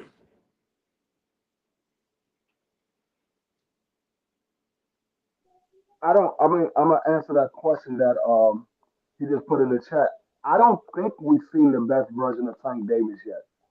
I don't think nobody has. Hold on, y'all. Y'all can hear me, right? Free, you can hear me? Yeah, I can hear you. I don't think we've seen the best version of Tank Davis. I think we've seen some good versions of Tank Davis, but I don't think we've seen the best version of Tank Davis. Tank Davis hasn't had that fight where he got knocked down and he's on the verge of losing. Um, so I think Tank Davis still got a lot more to show us. I mean, you ask anybody that's been in the ring with Tank Davis and sparring, they were like, y'all haven't seen the best version of Tank Davis yet. Tank Davis got a lot to offer that y'all haven't seen yet. So I don't think we've seen the best version of Tank Davis yet. Yeah, I think that fight will be personal too, man. Sometimes you get good fights when it's personal. I think it's been so much back and forth between the two camps, between the YouTube channels and all that stuff. And if the fight ever does get announced, man, it's gonna be like World War II. You know what I mean? Everybody gonna be going back and forth for months on YouTube. It's gonna have a lot of expectation, a lot of hype behind it. And like I say, neither guy's gonna want to come up short, man. So it's Right. kind of hard to go against.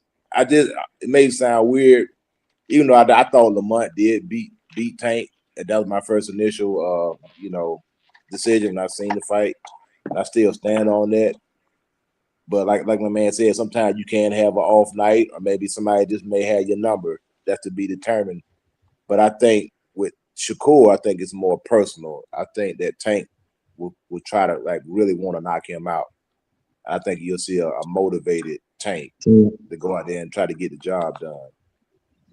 Let me jump in real quick. And salute to everybody, Mike and FaZe pulling up. Hey, 4 more on the panel. Everybody got to mute up. If you're not talking, be on mute. Because we can't cross talk. We cannot cross talk at all. So let me just say that. Now I just gotta ask my brother FaZe, because they're saying that you're not a member. That's what the people are saying. I just want to confirm, FaZe, you're gonna be a member, correct? For the other channel? Of course. 1000%. So that's just what it is. I mean, I know. I already know. So FaZe can jump on it. I already said it earlier. If you bless the Cash App, the Zelle, the PayPal, I'm gonna let you on the panel, because I know if I need you to do the $7, if you can do it, you will do it. I mean, that's a small thing. That's 32 cents a show.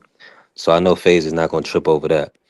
And also it's one click away, but not only that, just go over to the channel, go over to the memberships, look at it. If you in here, look at it, check it out. We also gonna have, I have a Discord set up. I'm gonna start putting people in it soon, but it's gonna be a Discord for our, members, but also, I'm gonna have other business professionals, but people from that I have TikTok. I have super fans on TikTok. We have 11 active right now. We're building over there too. So I'm doing a lot behind the scenes, and we also gonna have a giveaway for all the members. Everybody that's active in the membership on April 1st will be in the raffle. I'm gonna cash up somebody $50. So we're gonna do something like that every month, and then the more we grow, man, the more I have to give, I will. We're gonna just keep building like that. Um, yeah. Well, AC, I mean, it's not personal, it's a business. We gotta get to it, one way or another, but I want genuine people around me, people that want to see me do well, and people that's gonna support the channel, because YouTube is not cutting us anything just yet. We got to build towards that. So if we're gonna be successful, it's gonna come from the people that's around right now. I had to block a dude on TikTok the other day, just because I found out he was really a hater, and he was sowing discord in my TikTok community behind my back. So you just got, I mean, when you grassroots, we see everything in the chat right now, right? We have to engage with everybody coming in right now at this low stage. We about to touch 600 on YouTube, right? So the people around right now is quaint, and this can affect how the channel prospers. So the people around right now, if you support the channel, if you invest $7 a month in the channel, you want to see the channel grow. It's just that simple. So those are the type of people that I want on the panel, the type of people I want around, because they're invested, and then we can have great audio and do our thing. Now, and appreciate everybody that put color in the chat, man. Shout out to Juan, my brother Juan Claudio. Make sure y'all follow Just Ask Juan, and AC. Appreciate you, AC. We definitely growing. Now, let me bring. I know FaZe said he want to cook on this. Michael was trying to get in on this as well. Where were we at? We were at Tank and Shakur, right? Let's get back to it. Who's jumping in first? Go ahead, Michael. All right, so a little while ago, I talked about this before, and I said Shakur would win that fight, but I don't think so, because Tank has this knack for figuring people out. I think Shakur would be doing this thing in the beginning of the fight, but after like 4 rounds, I feel like Tank would take over. Plus, Shakur has superb upper body movement, but we seen in the Ryan fight, Tank can rip to the body. So I feel like Tank will win that fight. I think he will destroy like Shakur's body. I think Tank will win. I don't know if he'll stop him. You know what? I feel like he will stop him to the body. How many rounds? Probably 9. Mm. Let me bring FaZe in on that, man. FaZe, talk to me about that real quick. That's Hey man, Shakur versus Tank. shout out B3, man. All the time, man. Hopping on here talking to y'all good boxing is great. Um, Man, when it comes to Shakur and Tank, you know, I just feel like that Lamont Rose fight uh did a lot for just a strategy on how to fight Tank. That was classic boxing. And when you look at Shakur Stevenson, I haven't seen no guy box as well as him. It's like all time greats. He's like a Andre. I'm seeing that from a Shakur Stevenson, and Tank doesn't like to. He really doesn't like to be first because then he got to worry about what's coming back. So when you fight Tank, you open up, you chase him down. He gonna knock you out because he gonna figure he's that smart. He's educated in that way. He's gonna hit you with a big shot. But when you down there and actually, box and be patient and have to pick spots against a guy that's, pretty much covered up like how Lamont was, he had trouble finding the punch and where to hit. It was, and then it became a strength thing too. He had to back up. I don't think he's that physically strong in the pocket, as people think that, he might be. I think his hands are strong, but I don't think he's physically strong in the pocket. And you got Shakur, the best distance I probably, one of the best distance keepers I ever seen in my life, and that's just what it is. I got Shakur winning by unanimous decision, bro. And it might be like 10 rounds to 2. Just outboxing, And two. outmaneuvering, out strengthening, all of that. Mm. Let me Wow. piggyback off of that. Go ahead, Jock Cook. So, so I see what you're saying about, like, I think Shakur do got some good not inside work, but like strength. Like you're not about to manhandle yo.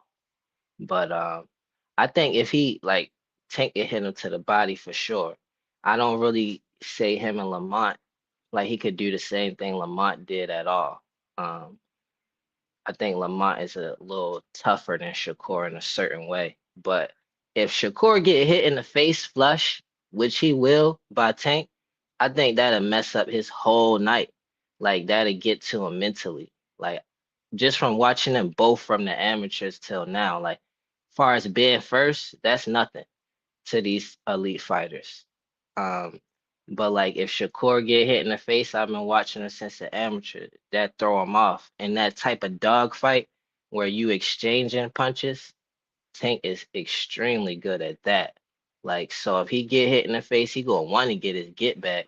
But who's you fighting though? You can't get your get back with him without taking another one.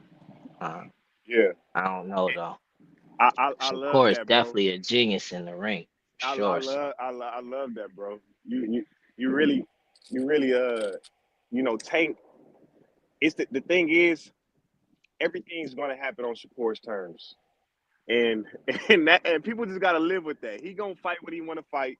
He gonna box when he wanna box. And it cut I off don't for me. I don't know if that's just me. oh, you hear me, bro? You hear me? Yeah, I can hear you, FaZe. Okay. Yeah, Does Jock bro just hear me? fell off. Yeah. He fell Yeah, off. He'll be back. no. Everything happens on Shakur's terms, man. That distance, that front foot solid in the ground, leaning back, that arm reach always out there measuring. I mean, and he's not gonna sell out, and you Tank just gonna have to deal with that. And if Tank does hit Shakur, it's gonna be like in the inside where they're close. He knows the shot's coming. It might touch him. Oh, okay. I don't feel like there's gonna be like those counters that Tanks gets on guys. Those counters is what put guys out by Tank. It's when you get to wailing on him, he steps back, he times you, and you're out. Shakur's not gonna wail on Tank. I wouldn't be surprised if he just used the right hand.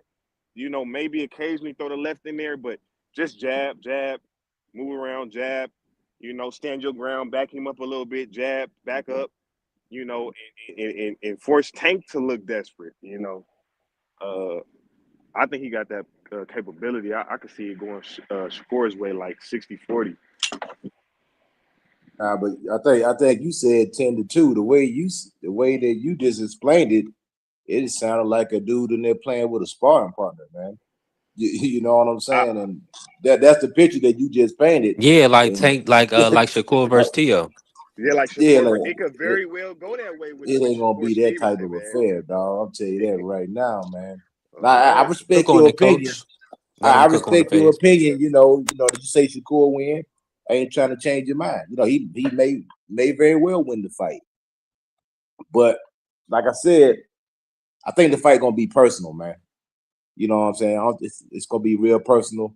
It'll be like a lot of blood, bad blood between the camps, whether a lot of people want to acknowledge that or not. It is, man. And both guys are gonna want to make a statement. And I know you said that Shakur, everything will be following his terms. So I mean, what about Tank? Tank just gonna just say, okay, Shakur, whenever you want to fight, then let me know when you want to fight, and then I'm gonna fight. Nah, Tank gonna be trying to impose his will also. That's what I'm saying. Just like you got guys who gonna impose their will. It's not gonna allow you to fight how you want to fight. Like William Cepeda, we could take him for instance, he just didn't have enough pop to really bother Shakur. But that dude imposed his will.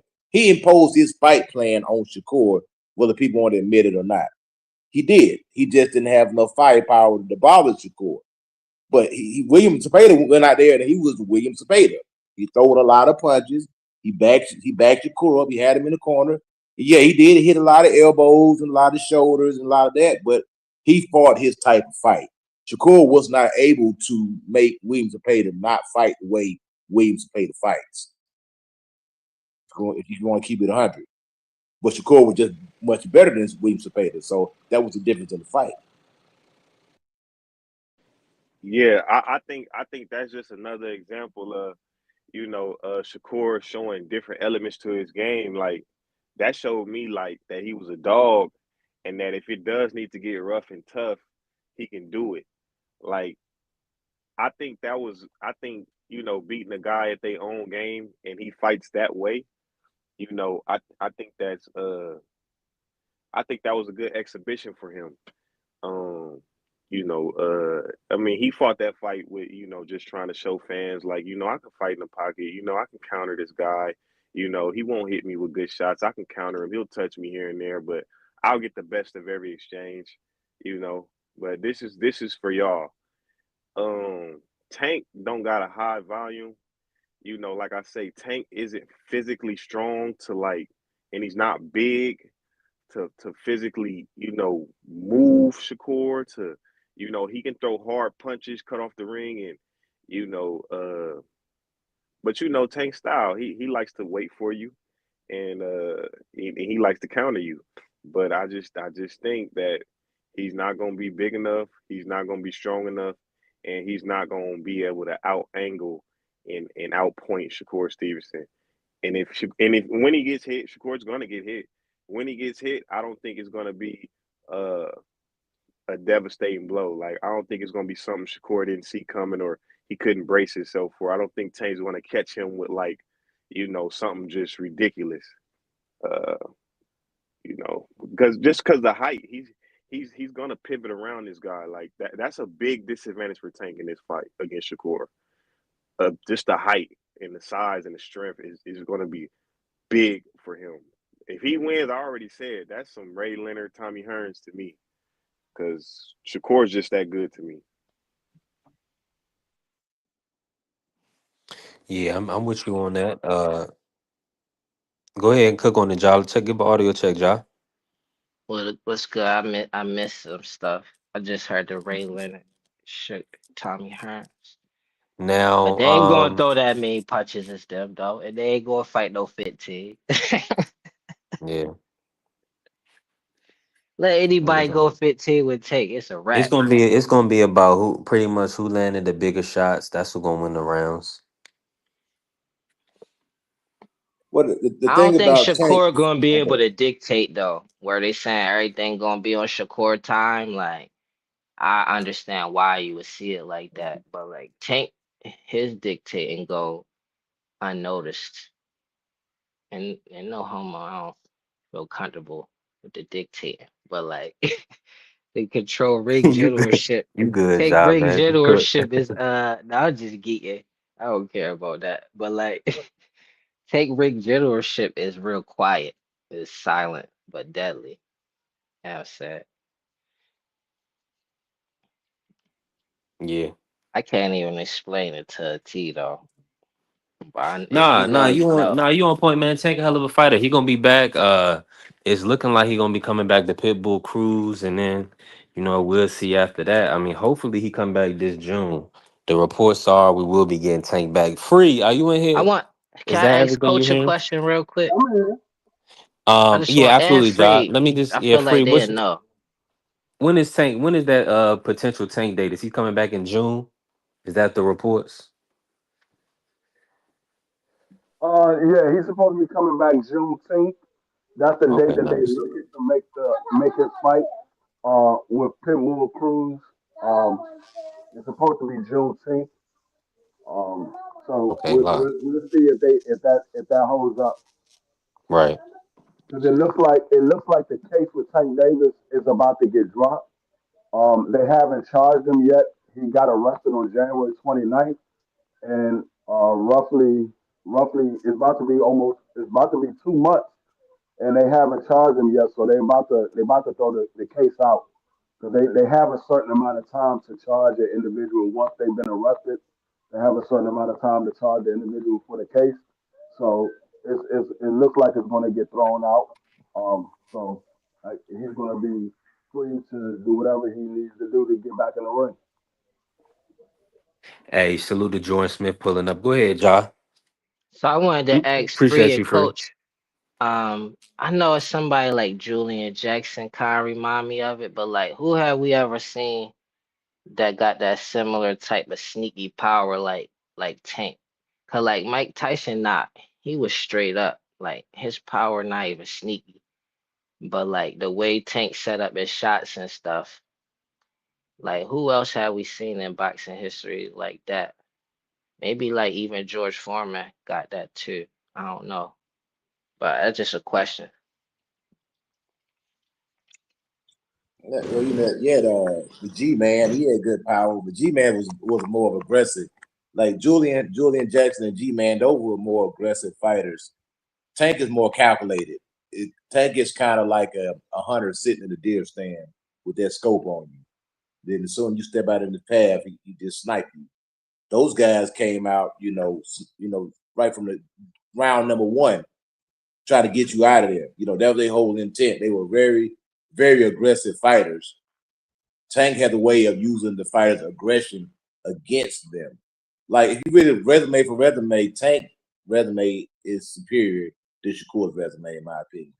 If you really just look at his body of work and what he's done, why he's doing it, he has a superior resume, in my opinion. Maybe not accolades. You want to do the accolades thing, that's fine. But like I said, Devin Haney said anybody can get a belt. So that kind of it waters down the accolades when you just basically just beating guys who are placeholders, who are just holding the title, just keeping it warm for you to get there. Like I said, it's a difference when you beat a champion than somebody that got a belt. Huge difference. Bernard Hopkins was a champion. Triple G was a champion. Marvin Hagler was a champion. These guys had belts for long and defended those belts. Muhammad Ali, champion. Deontay Wilder was a champion. A lot of these guys just get belts and then they lose in the very next fight. You know what I mean? Because you got an A-side fighter who has the power to go up there and make you an offer you can't refuse, and you basically selling your belt. Just to put the belt on a resume. Like I said, boxing a lot of times smoke and mirrors at the end of the day. But yeah, like you said, it's a different Tank. Tank is a marksman. He sets traps. He's not really an aggressive fighter. He's a counterpuncher by nature, but he makes you pay. But he will get aggressive. If he gets you hurt, he's a great finisher. If he gets you hurt, you're not getting off the hook. I can't say that. He's a good finisher. Yeah, I could see that in Deontay, Pug, and Bud for sure. I could see Let me ask the similarities. panel this, because we've been on Tank for a little minute. Who's the biggest puncher in the sport right now? It could be pound for pound. Who do y'all see? Because Wilder, it was Tank was probably revered as one. Wilder, in the past, but right now, uh, talk to me, man. Free, do you have a guy in mind right now, right off the bat? It would be a heavyweight, but I don't know who it is. Because you got a lot of big punches. Daniel Dubois is a big puncher. Fabio is a big puncher. Anthony Joshua is still a big puncher. Um, Is that it's a, is hard. that a is that a Tama power real in your opinion, or you Huh? need to see it on a higher level? Moses Atama. Um, I would like to see it on a higher level. I think his power is real. It's just a matter of on a higher level, can you land the shot? Because on a higher Right. level, the skills are better. It's not about is the power real. It's more so can you land the shot. So like when we see these guys knock out these guys on a smaller scale, their power is real. It's just when they get in there with better competition, it's harder to land the shot because those skills are better. So I don't think I mean Rolly Power is real. It's just harder for him to land the shot because the guys that he's in there with are good defensive fighters. It's not a matter of does he really have power. Now we know Rolly got power. I think Ryan got power. I think Brian Norman got power. It's just when you get on that scale with the upper echelons of talent, it's harder to land that shot. So that's what I said. It's going to be somebody in the heavyweight. It's just how you measure who's the biggest puncher. Like Wilder, you knew Wilder hit you with the right hand. 9 times out of 10, those people were going to sleep. I mean, he knocked out what 41 of the 43 people that he beat. So I mean, it's just a matter of how you measure the power. Because I look at a guy that has one punch knockout power. Those are bigger punches than somebody that's wearing you down. Like that, David Benavidez, he has power, but it's more so accumulation of punches. But he doesn't hit light. It takes accumulation of his punches to knock his opponent out. So it's just a matter of how you measure the power. Hey, salute to the family. T Hill pulling up. Appreciate you, man. Appreciate all the support. Everybody in the building. We definitely growing. Um, man, let me ask you this, Ja. Who's the biggest puncher in the sport right now? That you see, Ja? I had a list. So Moses, he the big black heavyweight, right? He the young kid from the UK, yeah, the black kid, yeah, with Black, the He fought fur. by yeah. Martin Uh huh. Foley. Joe, I could see your power clearly, but like Free was saying, being able to land it on the elite level, that means You something. think? Oh, you thinking about Martin Bacoli? Nah, Maybe we talking that's who about I'm Moses thinking about. Atama, the 19-year-old that just stopped Dillian White in 1 round. Oh nah, I gotta really do my homework on him. But Yeah, other yo, Bacol, no, not Bacol. He beat Big Baby. That's who he yeah, talking Jay about. Anderson. Yeah, the kid. Not him. Some other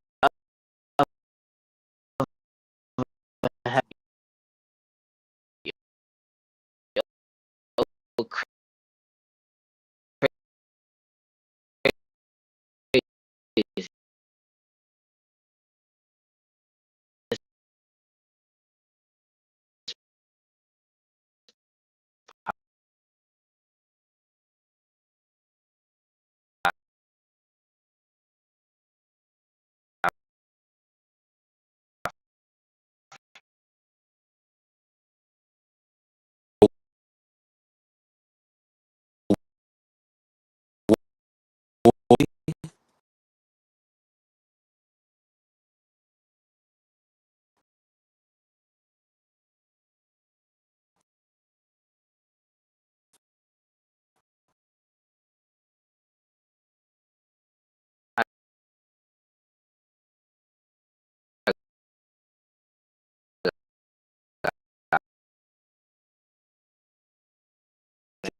Like,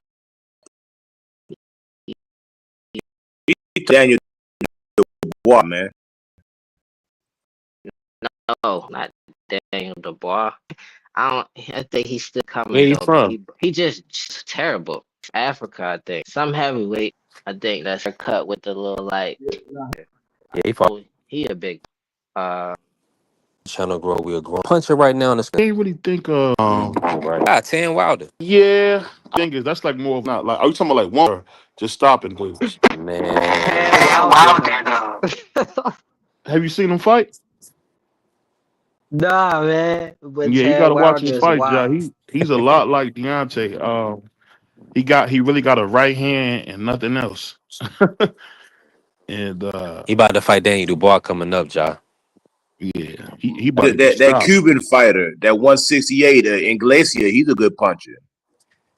Yeah, Yeah, but he fighting guys Osmonds. like me and you. We got to see when he get in there with somebody with a pulse because he kind of been going down to the international center, knocking everybody out. I don't count that shit.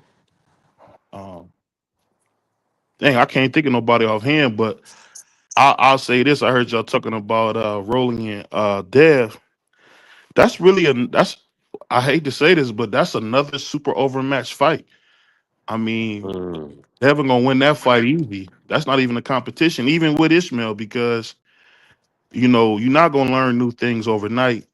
If you watch that Ryan fight, there was times if Ryan knew how to box, he could have easily took advantage of Rolly because Rolly's still struggling with his spacing. I mean, the jab to the solar plex was something nice we seen, but you got to be there to get that punch. And I don't think Dev will do that. I think Dev will really just do. I think he'll just overwhelm me with the pressure, man. It'll just be like, hey, what's that fight I seen? It might be like Pinell versus Oscar, but it'll be probably the Pinell will win this time. I think that's how it'll be. I mean, I'm not saying that Rolly's Oscar, but I just think he'll get overwhelmed with the speed and punching and and if you get knocked out by Pit Bull, you pretty limited, dog. You pretty limited. I just gotta say that you pretty limited because I mean Pit Bull had Rolly saying Merry Christmas to everybody. So I mean I don't know. I think Dev's gonna They dominate him. saying that they saying he was struggling to make those weights, and now he with Silas. He looking good at 147. What you think? You think you giving him a lot of credit for the Ryan win, or do you feel like Ryan was less of a man that night, and he couldn't let his hands go? I think if you look at Ryan, former 9-time champion, I think he's been a complete disappointment from what I've seen in the amateurs. I mean, the boxing isn't there, the speed and that left hook is there, but when you get to the top levels and you fight some of these slick black fighters, you're not gonna get off with that. And I just think Ryan ain't that good. And if we gauge it off Ryan, other than Ryan, who else can you really say you seen rolling in there with that had a pulse? Because I seen a little bitty dude punching the tacos out of him. I mean, Pitbull had his way with Rolly. you know, he had his way. So I don't know. Yeah. I think Devin gonna outclass him. Easy. That's easy work for Dev. So now, what's your thoughts on them? It's a little bit of background on something, but let me ask you this, BBO. What's your thoughts on Devin looking to sign the Ryan fight, and he still has the Rolly fight in May? They're saying that the only thing holding up the fight is the testing. They pretty much want to start the fight so the testing can start, or sign the fight so the testing can start. Do you feel like that's dangerous, uh, or is that just normal good business having these two fights locked in? I think it's good business. The only thing I say is I just don't think Devin is a big enough commodity yet to the fans. Not off what he's done, but to the fans to kind of do that. I think people for some reason he just doesn't get his respect on what he's done in the ring because usually a former undisputed Mhm. champion asks for that, people will do it.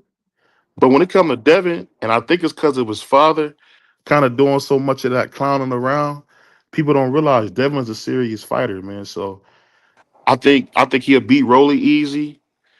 And I just want to see what happened with the Ryan fight because I don't believe I don't believe Ryan is as good as I seen that night. But I will say this, I will favor Ryan because guys like Ryan usually can beat boxers because they punching so hard. That's the only thing. I think he could lose to Ryan again. I hope he don't, but I think it's a big chance that he can get stopped by Ryan because Ryan didn't miss with that left hand. But I have seen Devin keep the phone on his ear lately, especially in that Linares fight, and even recently when he was fighting Brian, he kept his phone on the hook. So if he doing that, Yeah. it's gonna be hard to beat Devin. I mean, we gonna have to see what happened when if he don't get the Ryan fight. I think Tio can get the Ryan fight. I really do. And then if we get Tio versus Devin, you already know we got the former two-time Ring Magazine champion gonna shock the world and get a split decision, beat him right in Vegas, man. Because I just think that's gonna be. I think that's the fight that I'm excited about. Is WBC champ Teofimo Lopez versus Devin Haney. They gotta fight. They gotta get it. Even more than Tank and him gotta get. They gotta get it to me. I think they gotta get it. Coach, Tio let me gonna have bring in Coach Eddie real quick, y'all. Uh, Coach Eddie, talk about that Tio versus Ryan. Break that down for the people. man. That's a cherry pick, man. I look at Tio like a cherry pick. I think Ryan to stop him. I just like I say at the end of the day, Tio kind of did what Tyson Fury did. He rolled that Lomachenko win. He rolled it till he couldn't ride it no more. And he rolled it till the wheels fall off. You know what I'm saying? He really hadn't looked at that impressive, man. Yeah, you want to give him credit for the Arnold Barboza fight. Arnold Barboza, he's a solid guy. Matter of fact, he just beat Kenny Sims, so maybe that makes that win look that much more impressive. But it depends on how you rate Kenny Sims also. I just think right now, Teofimo is almost gatekeeper status, high level gatekeeper status. Whoa. He's getting to the point of what Danny Jacobs turned into kind of late in his career. But because Tio takes a lot, he's always getting busted up all the time. He had a lot of scar tissue over his eyes. I think he's one of those guys, he's young, but he's old. I don't know if that makes sense, but you got guys like young 30s, and you got old 30s. Just He's been in some wars, Coach. The damage that he takes, man, it's starting to add up, and he's racking up miles. And Shakur beat him so handily. Like anytime somebody see you get whooped to that extent, the next person that gets in there with you, they're gonna have so much confidence, they're gonna try to obliterate you, and that's gonna make it even worse. Like Canelo's gonna get obliterated his next fight because that's usually what happens when you start getting towards the tail end of your career, and people start seeing people beat you really, really easy. It just emboldens everybody else, and then they just take turns beating your butt. And that's what about to happen to Canelo. They about to take turns kicking his butt because he's definitely on the tail end of his career. What happens when he stopped Christian? What happens if he stopped Christian? Hey, you know what? Yeah. I don't. You talking about Chris Eubank? No, Christian and Billy. I seen Billy beating. I seen Billy beating Canelo. What? Whoa, what? Coach. What? I'm being You talking serious, about with man. a baseball bat? No. I'm talking about with his hands. With his hands. The dude that went life and death for Martinez? I got both of those guys giving Canelo all he wants and then some. You didn't see Canelo beat Austin Trout, undefeated? Who was Bro, a better version of Christian Wheeler? 10 years ago, man. You No, talk I'm that, asking you know, we you didn't talking see about stuff that happened he beat a 10 better years version ago. of him. That guy right there is not the same Canelo, bro. That guy's gone, man. That Canelo you talking about, he doesn't exist anymore. That guy's gone. Right now, you see a Canelo. He stopped Caleb Plant. How was he going to fight the best fighter in the world? Trust me, I know you're gonna be upset when that fight happens. I'm telling you, mark my words, Billy gonna beat Canelo, man. Canelo's not the style is all wrong. He's style wrong. If he beat if he beats him, all credit to him. But you acting like Canelo is Gerald McCullough or Julian Jackson. He's not. Canelo's not. No, he's Canelo. And Canelo's better than all of them. He's The man, better the than man everybody got you just named. the man got a 60% knockout rating. Okay, so Who? he's not a knockout artist. Let's don't get it I said beat him. misconstrued. Beat who? He's gonna And Billy. beat And the Billy. brakes off Christian and Beasley, man. I think so. I think Christian and I Beasley think went you're gonna be like disappointed. coach. It's Gonna be me, baby. Don't do disappointed. that. It's me. You seen No, him go I'm- life and death for Martinez. And I you know think Canelo. I Martinez, think it's the style's all wrong. Canelo don't even have the gas tank. Don't even have the gas tank. To a fight guy that's Billy gonna come like that. straight to him.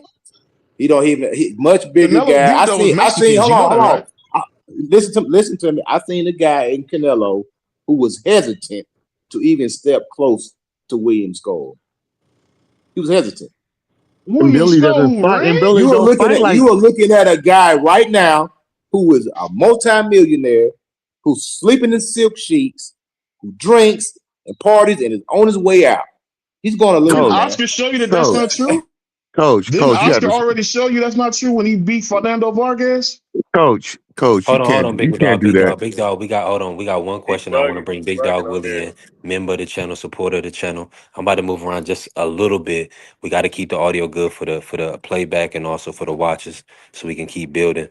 Coach, we want you to cook on this real quick. Boo Boo Andre versus Christian and Billy, and then I want Big Dog Willie and BVO everybody to cook.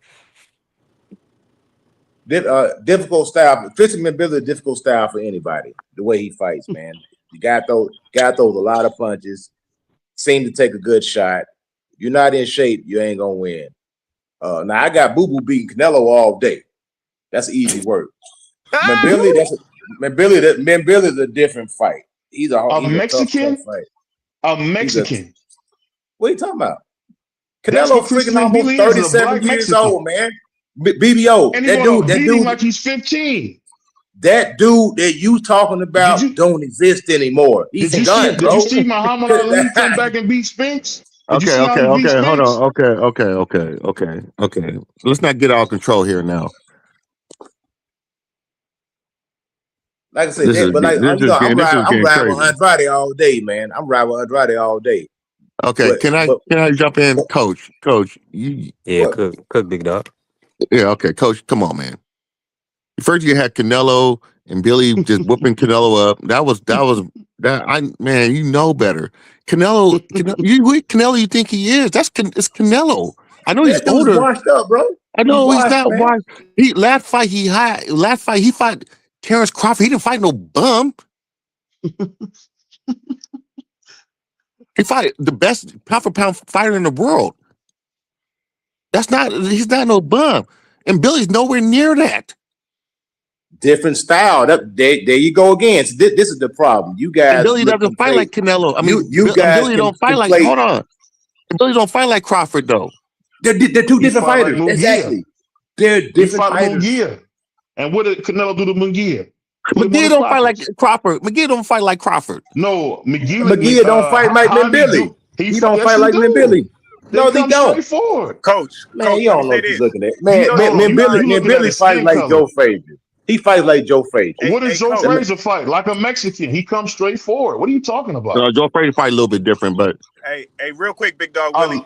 Before you keep going, I was gonna say the three fighters that beat Canelo are slick boxers. You got Yeah. Terrence Crawford, Mayweather, and Bivol. Not nobody that came to him. If you Yes. come Not to one. him, that works in his favor, especially if Yes. he's slow. He gonna with beat bad you feet. dead. You got Man, Canelo's lazy, bro. You're not gonna beat Canelo. He's No, not he's the same not. I guy, man. That dude don't even let his hands go no more, man. That dude No, sleeping in silk sheets, Coach, man. can I ask you a question? Yeah, hey, Can I hold ask you a on. question? Hold on. To Coach's point, what about the John Ryder fight? John Ryder was on his helmet, man. That Canelo don't let his hands go no more. That dude is scared to get hit, man. That Okay. Canelo is Didn't he drop him? Canelo Okay. is afraid to get hit. You don't He dropped nobody him.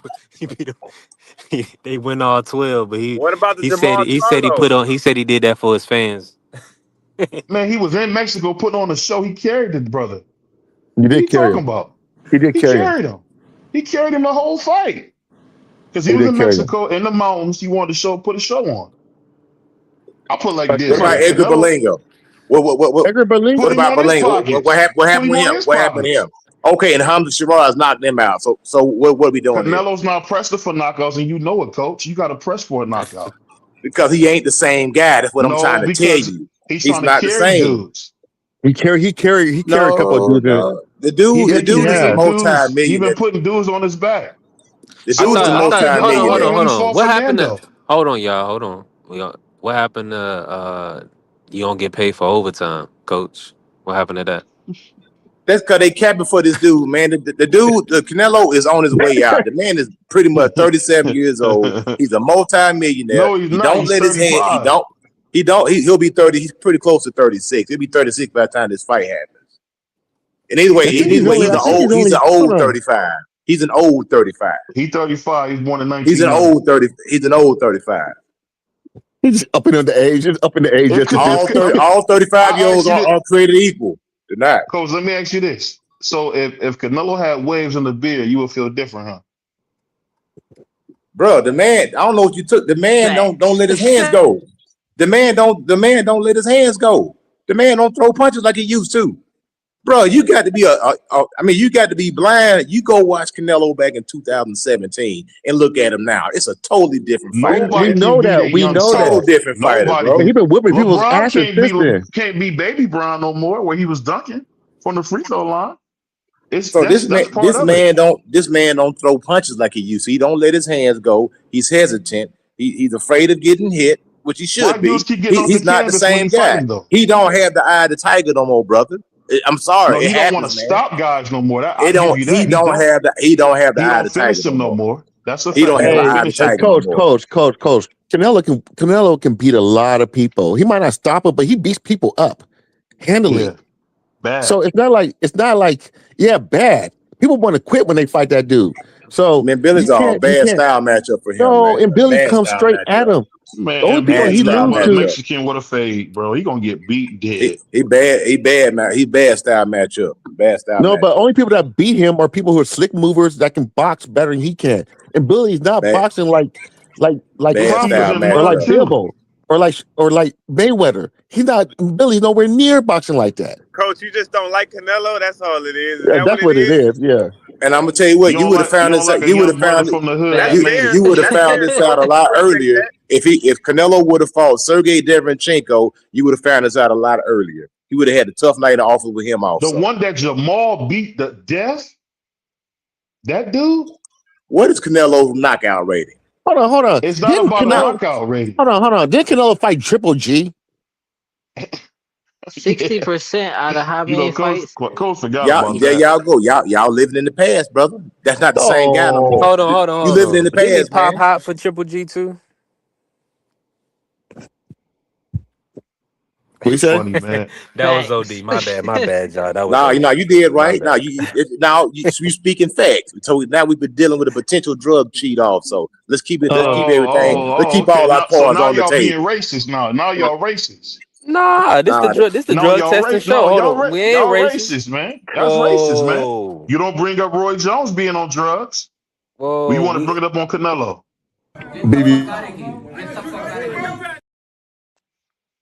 Man, that dude Canelo the freaking fraud, man. I don't care what nobody says. The man ain't ate nobody a bad hamburger. Can't nobody convince me otherwise. Y'all want to say he cheated? Hold on. Guys, Did Ryan eat a bad hamburger? Say it again. What about Julio Cesar Martinez? We talking about Canelo. Canelo ate a bad hamburger, man. Y'all want to give him a hard time.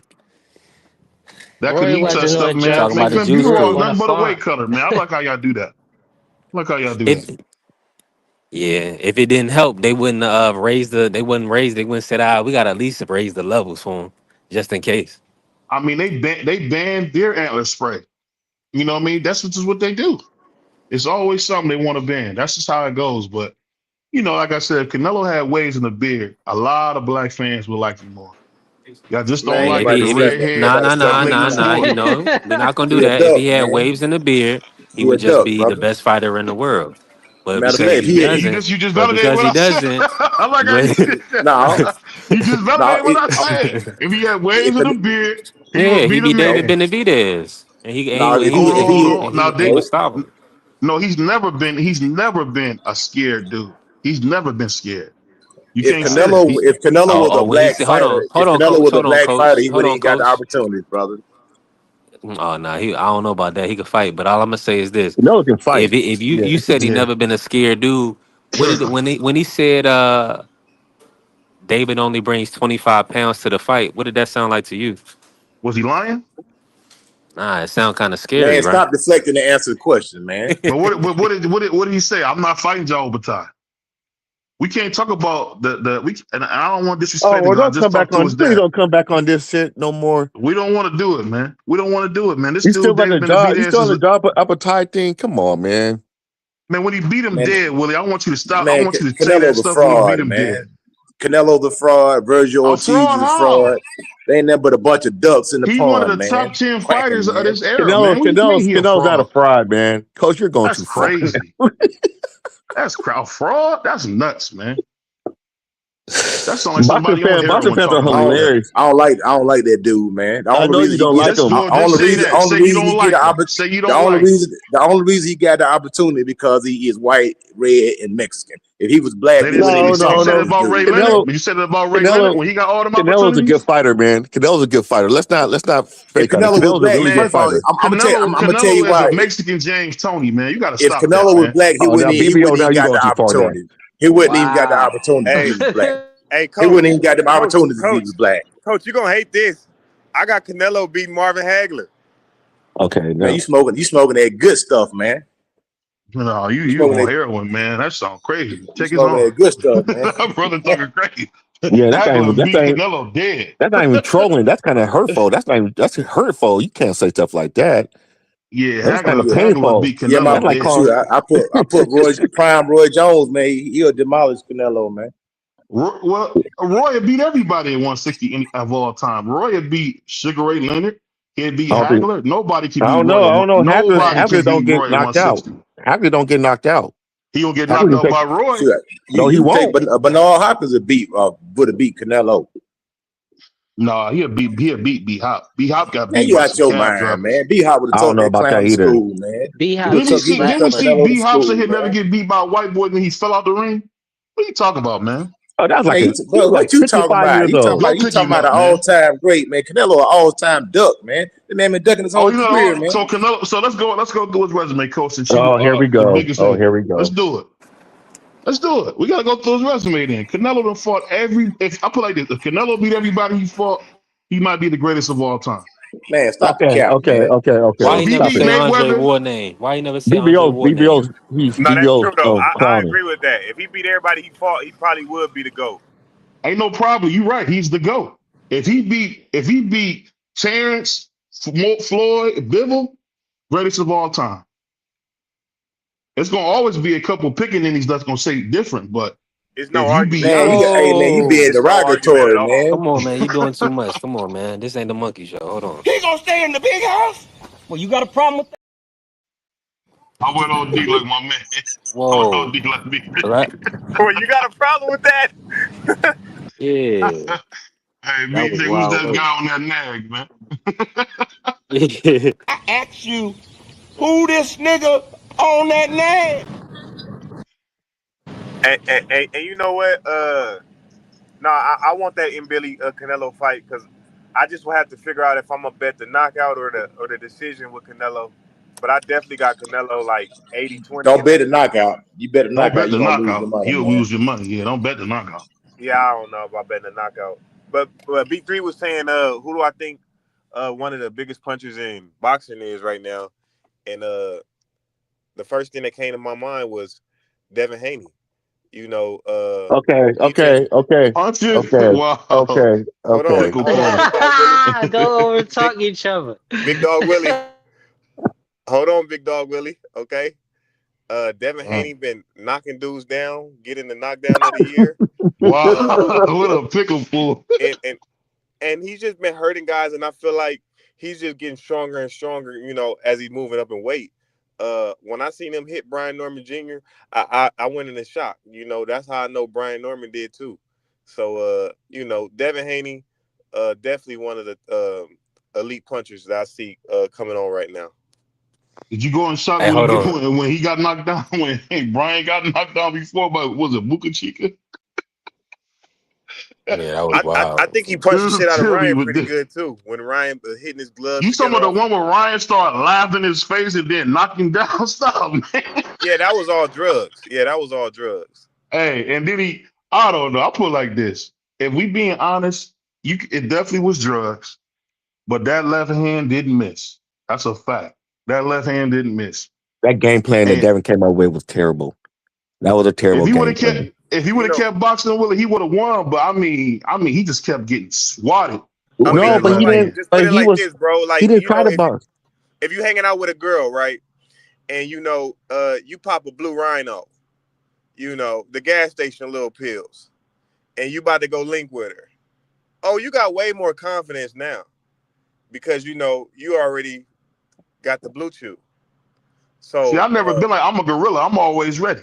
I'm You know like what I'm Floyd. saying? I'm always ready. you see, that's how we are. But Ryan got to pop a blue chew, you know, clearly, and he going there extra confident. You know, that's just how it is. When you get some type of advantage in whatever you about to participate in, you're gonna have extra confidence, bro.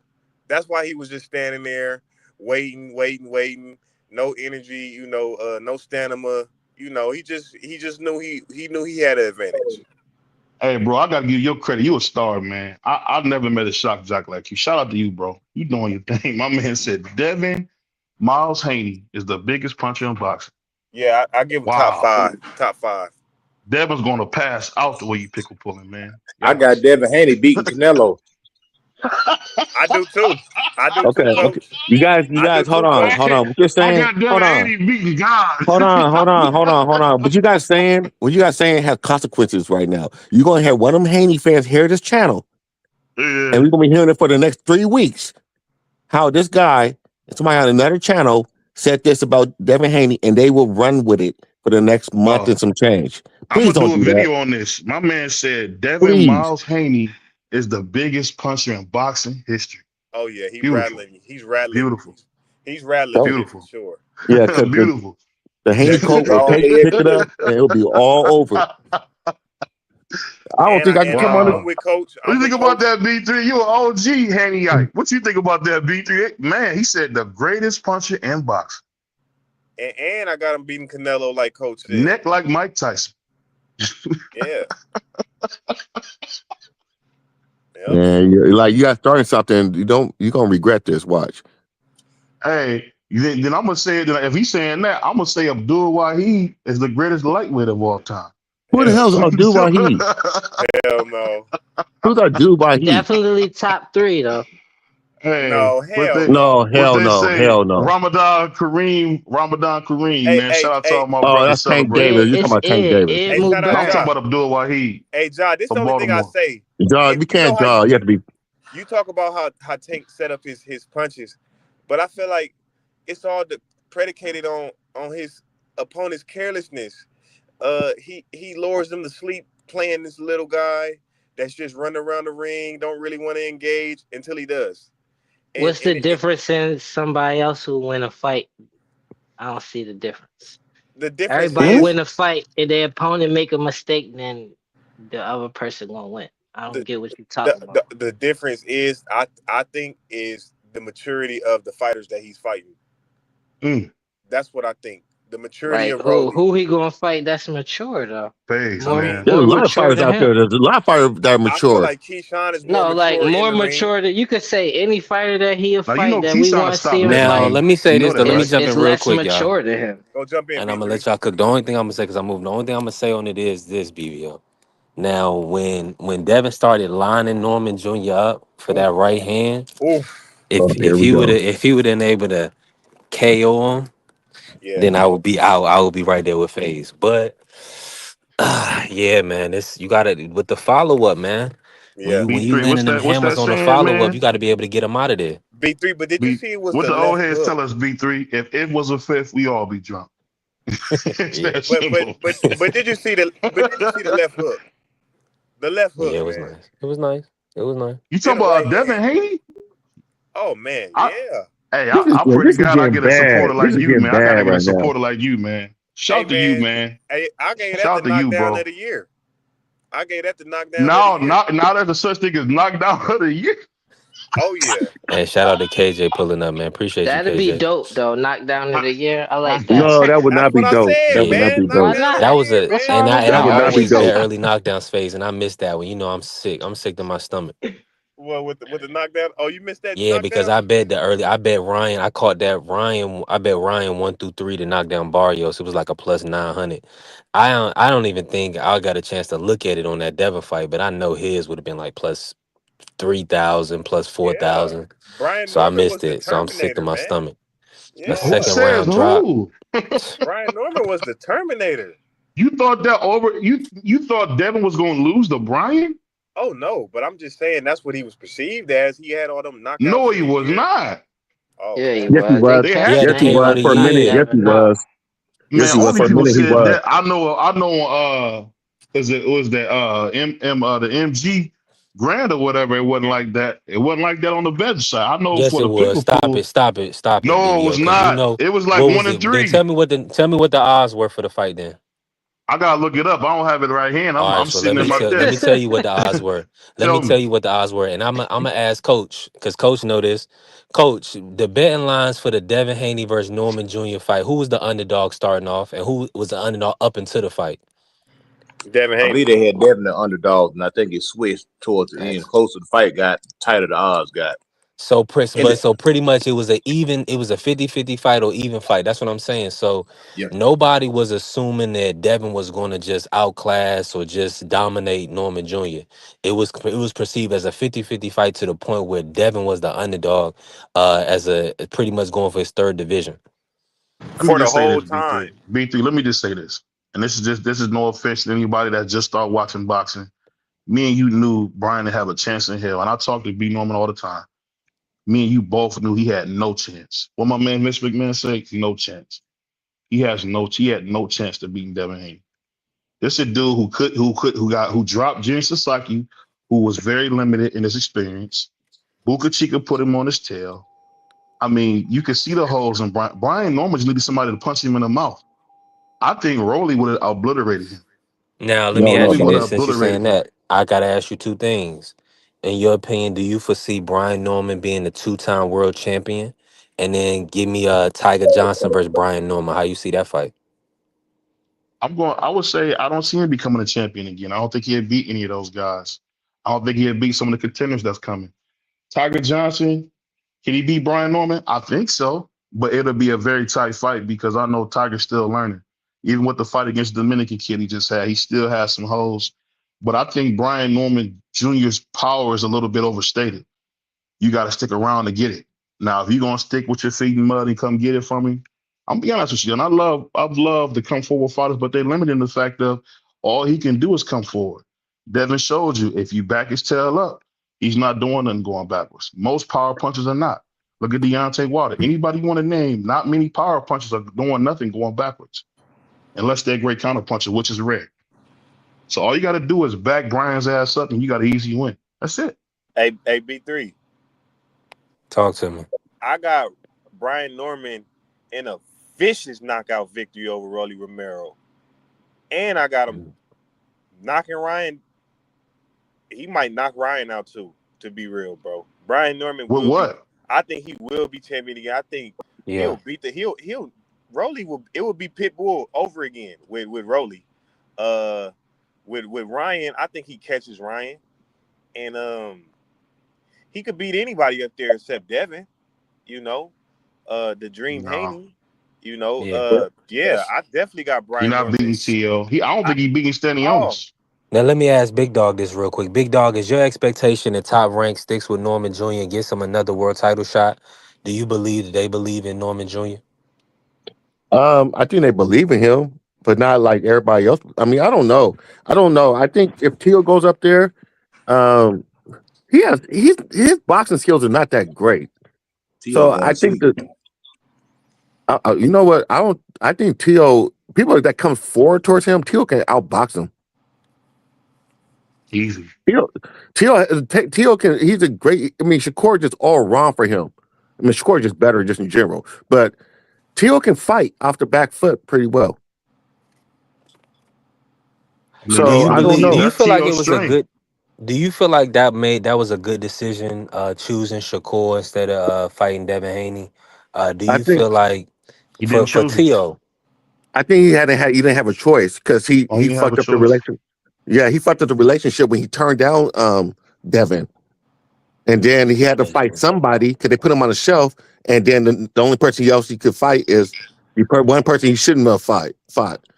So When I yeah, I talked to mean, him, when I talked to him in New York, he said he had a couple options. The one that made the most money was the fight. Shakur. He won with the most money. I think he got close to almost $9 million for that fight. It was either gonna be he had a Devin fight that he messed up. Whatever was going on, I didn't get a chance to ask him why, but he told me it got messed up. So then he had to fight with Shakur. It was for $9 million. He decided to go with that because he wanted the Brian Norman fight, couldn't get it.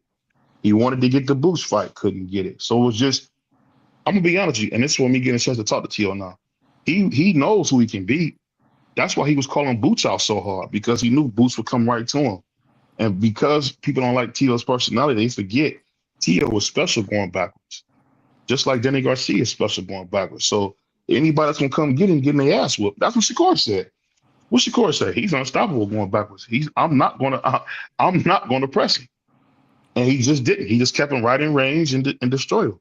But I don't don't got take what none you're of saying them with Shakur. beating Everybody her. can't do that. Shakur Hey, is really, I mean, you can't like, people don't like his personality, but Shakur is really special. He really is. Kareem, I appreciate what you just said, brother, because like I said, the master class that T.O. put on in New York, bro, that was probably one of the best master classes that I've seen, with just all out athleticism, slipping punches, countering punches, throwing the hook. Uh-huh. Just doing everything that he was doing. And when he was trying to fight Boots, I assumed that it would be that kind of fight for him. You know what I Mm-hmm. mean? It wouldn't be him trying to go get Boots. Hell nah. It would be him, like, trying to counter, stay on the outside, and let Boots come forward. And I appreciate your analogy, your breakdown on that, because, people like to use Boots as a weapon, and they bring him up like, okay, Tio wouldn't fight him, Devin wouldn't fight him. It was all cap. It was all shooking and driving. But these guys are elite athletes as well, just like him, and I believe that they may have saw an avenue to winning the fight against Jaron Ennis. And so that's why I T.O.? appreciate what you said, bro.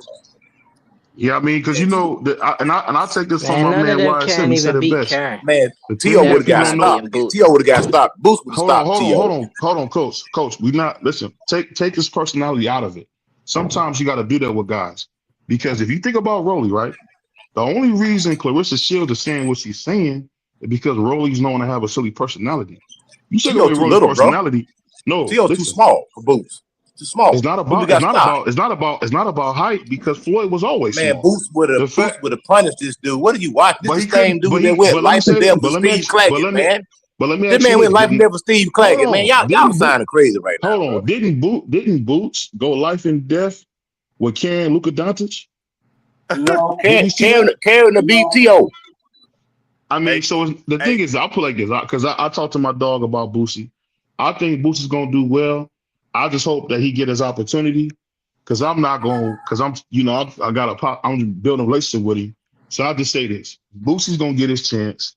At the end of the day, man, he made some decisions because of who he signed to. He lost his promoter. He kind of is in limbo with Eddie, and we're gonna see what happens to him, because he didn't get two fights he should have got. I don't know why Eddie didn't feed Conor Ben the boots. I don't know why he didn't feed Josh Kelly the boots, but that's not going to happen for him. At the end of the day, Boots is still a black fighter, and I'm not saying it to be derogatory. There's certain rules and regulations we got to go through as black fighters. We're gonna see what happens with him, and I'll leave it at that. Hey, I Yeah, don't know what's what on that Thrill Hill? What's happening, Thrill Hill? And shout I out to don't know everybody. Go what ahead and cook on it, free. I don't know what y'all talking about with T.O. beat Jerome Bucenis. Jerome Bucenis on his worst day would never lose to Cambosis. T.O. ain't beating no Jerome Bucenis. T.O. was doing that for hype. He ain't beating Jerome Bucenis. He knew he was going to get a payday, and it was a big fight. That's all. That's the only reason why T.O. wanted to fight Jerome Bucenis. Remember, T.O. called out Bud as well. It ain't like Boots was the only one he called out. He called out Bud as well. You think he beat Bud? No. Absolutely not. He gets stopped by both of those guys. T.O. ain't beating no Jerron. But we've never seen him stop. I'm gonna ask you this. I'm gonna ask you this, Free. Just because you ain't never seen him stop doesn't mean he ain't going to get Before you stopped. got chill, Let me man. ask you this though. Let We me never, ask you this. hold up, video, hold up. We never seen Sean Porter get stopped. He got stopped. We never seen Boo Boo Andrade get stopped. He got stopped. So what are you talking about? There's All I'm saying is thousands of this. guys that This is all I'm never saying. This is got all I'm stopped saying. until they got stopped. So, This is all I'm like I saying. said, hold up. Listen. You said what you had to say. Go Oh, ahead. what I'm saying is, y'all tripping. Y'all got to look at what you see on TV. What you're seeing is a man who is limited. Tio had great success with Josh Taylor because Josh Taylor was limited. Jerome Bucinis is not limited. Tio had success with Loma because Loma was injured going into the fight and Loma was smaller than Tio. Boots is not injured and Boots ain't smaller than him. So, and even in the second half of that Loma fight, Loma turned it up on Tio. And most people thought Loma could have almost won that fight if they had one more round. He would have won that fight. So, no, he's not beating no daggone Jerome Boots. And anybody that want to bet on it, if they ever make the fight, I'm taking that bet. Hey, B3. That's an easy bet. All I'll say is this: when you look at these fighters, the thing Yeah. I'm learning is styles make fights. We seen Ken Word. Norton give Muhammad Ali hell, and George Foreman obliterated him. Obliterated George Foreman. Joe Frazier. Joe Frazier will turn his back and ran from George Foreman, and he gave Ali all types of hell. You really can't go off that because coaching and styles make these fights a lot different. There's a reason why I think Mike Tyson never fought the old George Foreman. I think George Foreman old would have stopped Mike Tyson. There was a And, reason why he didn't say and, his and, name. and The B3. reason why Because he didn't that's fight the old George Foreman because George Foreman wasn't fighting. What He up, wasn't. FaZe? George I he want to Foreman was. push They came back back. on was this, fighting in the early B3. '90s. You talking about he was fighting in the early George '90s. Foreman Hold on, came back hold on, y'all. in Let the me say 90s. this: we can't talk over each other, FaZe. Go ahead, finish Free, and then we'll do it. No, Okay. George Foreman came back in the 90s. He came back and he fought Michael Moore. That fight for Mike Tyson wasn't on the table. But what you left out of context when you brought up Joe Frazier, Ken Norton, Muhammad Ali, the context that you left out was Muhammad Ali was locked up. He came back to fight Joe Frazier. Nobody was giving Muhammad Ali a fight. He asked Joe Frazier to get that fight. He got the fight. Joe Frazier beat him in the first fight, but the second fight, Muhammad Ali whooped Joe Frazier's tail. So I don't think he whooped him. He really didn't whoop him like that. He He didn't beat whoop him, him but he like didn't that. know. He beat him. He No, ain't yeah, whoop he him. beat him, but he didn't whoop him. And then the third fight, he almost died. The third fight, Ali almost died. What are you talking about? No, like I said, you left the context out that There is no Muhammad Ali was context in coming it. off he was All right, coming let off me a get in. Hold on, layoff. hold on, hold That's on, why hold on, he hold on. left. I got you, Free. Let me get in real quick and I hear salute the smoke I session hear pulling talk, up. Go man. ahead, FaZe. Oh no, I was Go just ahead. asking you this. You know, how do you feel about when it comes to Jerron Ennis, and him having challengers, you know, to want to fight him for the lineal title at 147? That it was just all cap and smoke screens. I feel like, you know, these guys been training. They've been, you know, amateurs and world champions and lineal champions, and you know, guys like Tio and Devin Haney, they're used to, you know, taking on tasks like these. Uh, why is it that when it comes to Boots, uh, uh, if you challenge him, then you don't really want to fight him, or you're scared of him, or you don't want to you don't want to compete? Do you think it's a narrative about him, like either you damned if you want to fight him because you really don't, or if you don't want to fight him, nobody wants to fight him? I don't know what the fans want. Do they No, want people to fight him, or what? Like, what's going on there? no, it wasn't. It wasn't a narrative. Jerome Boots Ennis was trying to get undisputed. The only people he fought at that time was his mandatory, and he fought Stanionis. Those are the only people he fought at that time. He had to fight his mandatory, and he fought Stanionis for the other title. He was trying to get undisputed. Mario Barrio went to go fight Manny Pacquiao. And Brian Norman. No, I hear you, D Free. I'm not arguing the fact that T.O. or Devin Haney beating Jerron Ennis in a fight, but I'm just saying, what makes people think that, you know, guys won't fight this guy? He hasn't been on the elite level, you know, from what we've seen. He hasn't beat no elite fighters. Why would guys not even, you know, think about testing themselves fighting this Obviously, guy? you didn't hear what I said. I said it was a big money fight for T.O. It was a big money fight. It was Yeah. all about publicity. Like I said, he called out Bud Crawford. Remember, T.O. was calling out Bud Crawford. He called out Jerome Buchanan, and then he talked about Tank Davis as well. He was trying to get the biggest money fight. That's what he was trying to do. He was trying to get the biggest money. Yeah, I mean, he showed that he would fight against Shakur Stevenson. He lost bad, but I just think it's crazy when it's like, oh, nobody won't fight this guy when they train their whole life. Hell, I'm not a boxer, but if I step out on the streets and the guy, disrespects me, then I'm liable to fight. So why wouldn't these guys fight when that's all they do? No, but what I It's said, crazy. we was trying to get the biggest money fight. I mean, Yeah, BBO no. already said it. Yeah, no, BBO already no. said it. Yeah, no, I get what It you're was saying. about the money. It was Yeah, no, about I the get. money. We was trying to get the biggest money fight. T.O. Yeah. No, didn't I have think that was anything. a different topic. Yeah, no, I know he was trying to fight Brian Norman during the time. Devin Haney wanted to fight him, and then the doctor thing came up, and then he moved up. That's cool, But yeah. I just hate it. Seemed like some guys wouldn't get in there with him. I think they would. Why Bud and Boots ain't never fight? No, see, the thing is, Jerome Sanders knew he had a time limit when he was going to be at 47. He knew his time Right, was coming at 47. And he was right. trying to get undisputed. He only Yeah, wanted to fight the champion because he knew he yeah, had a time limit. He couldn't make that weight that much longer. yeah. The That's the belts, the reason why belts, I'm the not belts. waiting on Tito. Yeah, the belts meant more to Boots. He wanted to be undisputed. He would probably take one more fight at 147 versus just a big fight with T.O. or Devin. I understand that. He wanted to get the belts. If I ain't getting the belts, I'm going to where I'm more healthy. I understand that. I ain't got no problem with that. That's what I'm saying. I'm like, nah, Jerome Booth says he ain't duck no Tito. Tito ain't nobody to duck. We just see Tito Right. struggle multiple times with mediocre fighters. Oh, yeah, no. He I ain't don't say really he was try to ducking. duck. Oh, yeah, no. I ain't No, say he was I'm just ducking. saying. I've heard Yeah. people say that Jerome Booth is duck Tito. He's Oh, duck okay, Devin yeah. Haney. Yeah, I heard people say that. So Oh, I'm yeah, just saying, yeah, no, yeah. Tito ain't nobody to duck. He struggled with mediocre fighters. Nah, I mean, like I said, yes, T.O. is a name, but is he a name at 47 for Jerome Booth? Absolutely not. Because if he would have fought T.O. and he beat T.O., they were like, well, he was supposed to. T.O.'s 140 pounds. He's 140 pounds. Jerome Booth is 47. He's a big 47. That's what it would have came out. The same way if Jerome was to fight Devin Haney and Jerome beats Devin Haney, well, Devin Haney, he's just moving up to the weight class. That's all would have came about. They would have Nah. discredited the win. They would have That's discredited the win. facts. Come on now. Devin Haney's a Hall of Famer. I think you beat Devin Haney, you got a Devin real Haney, name under your belt. Devin Haney ain't in the Hall of Fame. Oh, he going to the Hall of Fame for sure. I mean, he might. He might. There's no guarantee. He might. Oh, I think he's first ballot. I mean, he might be. It's not a guarantee, but he might be. I'm not gonna say he's not. I'm not gonna say that he Yeah, is yeah, because and then that's another thing. Okay, Boots is moving up. That's fine, but don't say that the Devin or T.O. fight wasn't worth nothing. It was worth something.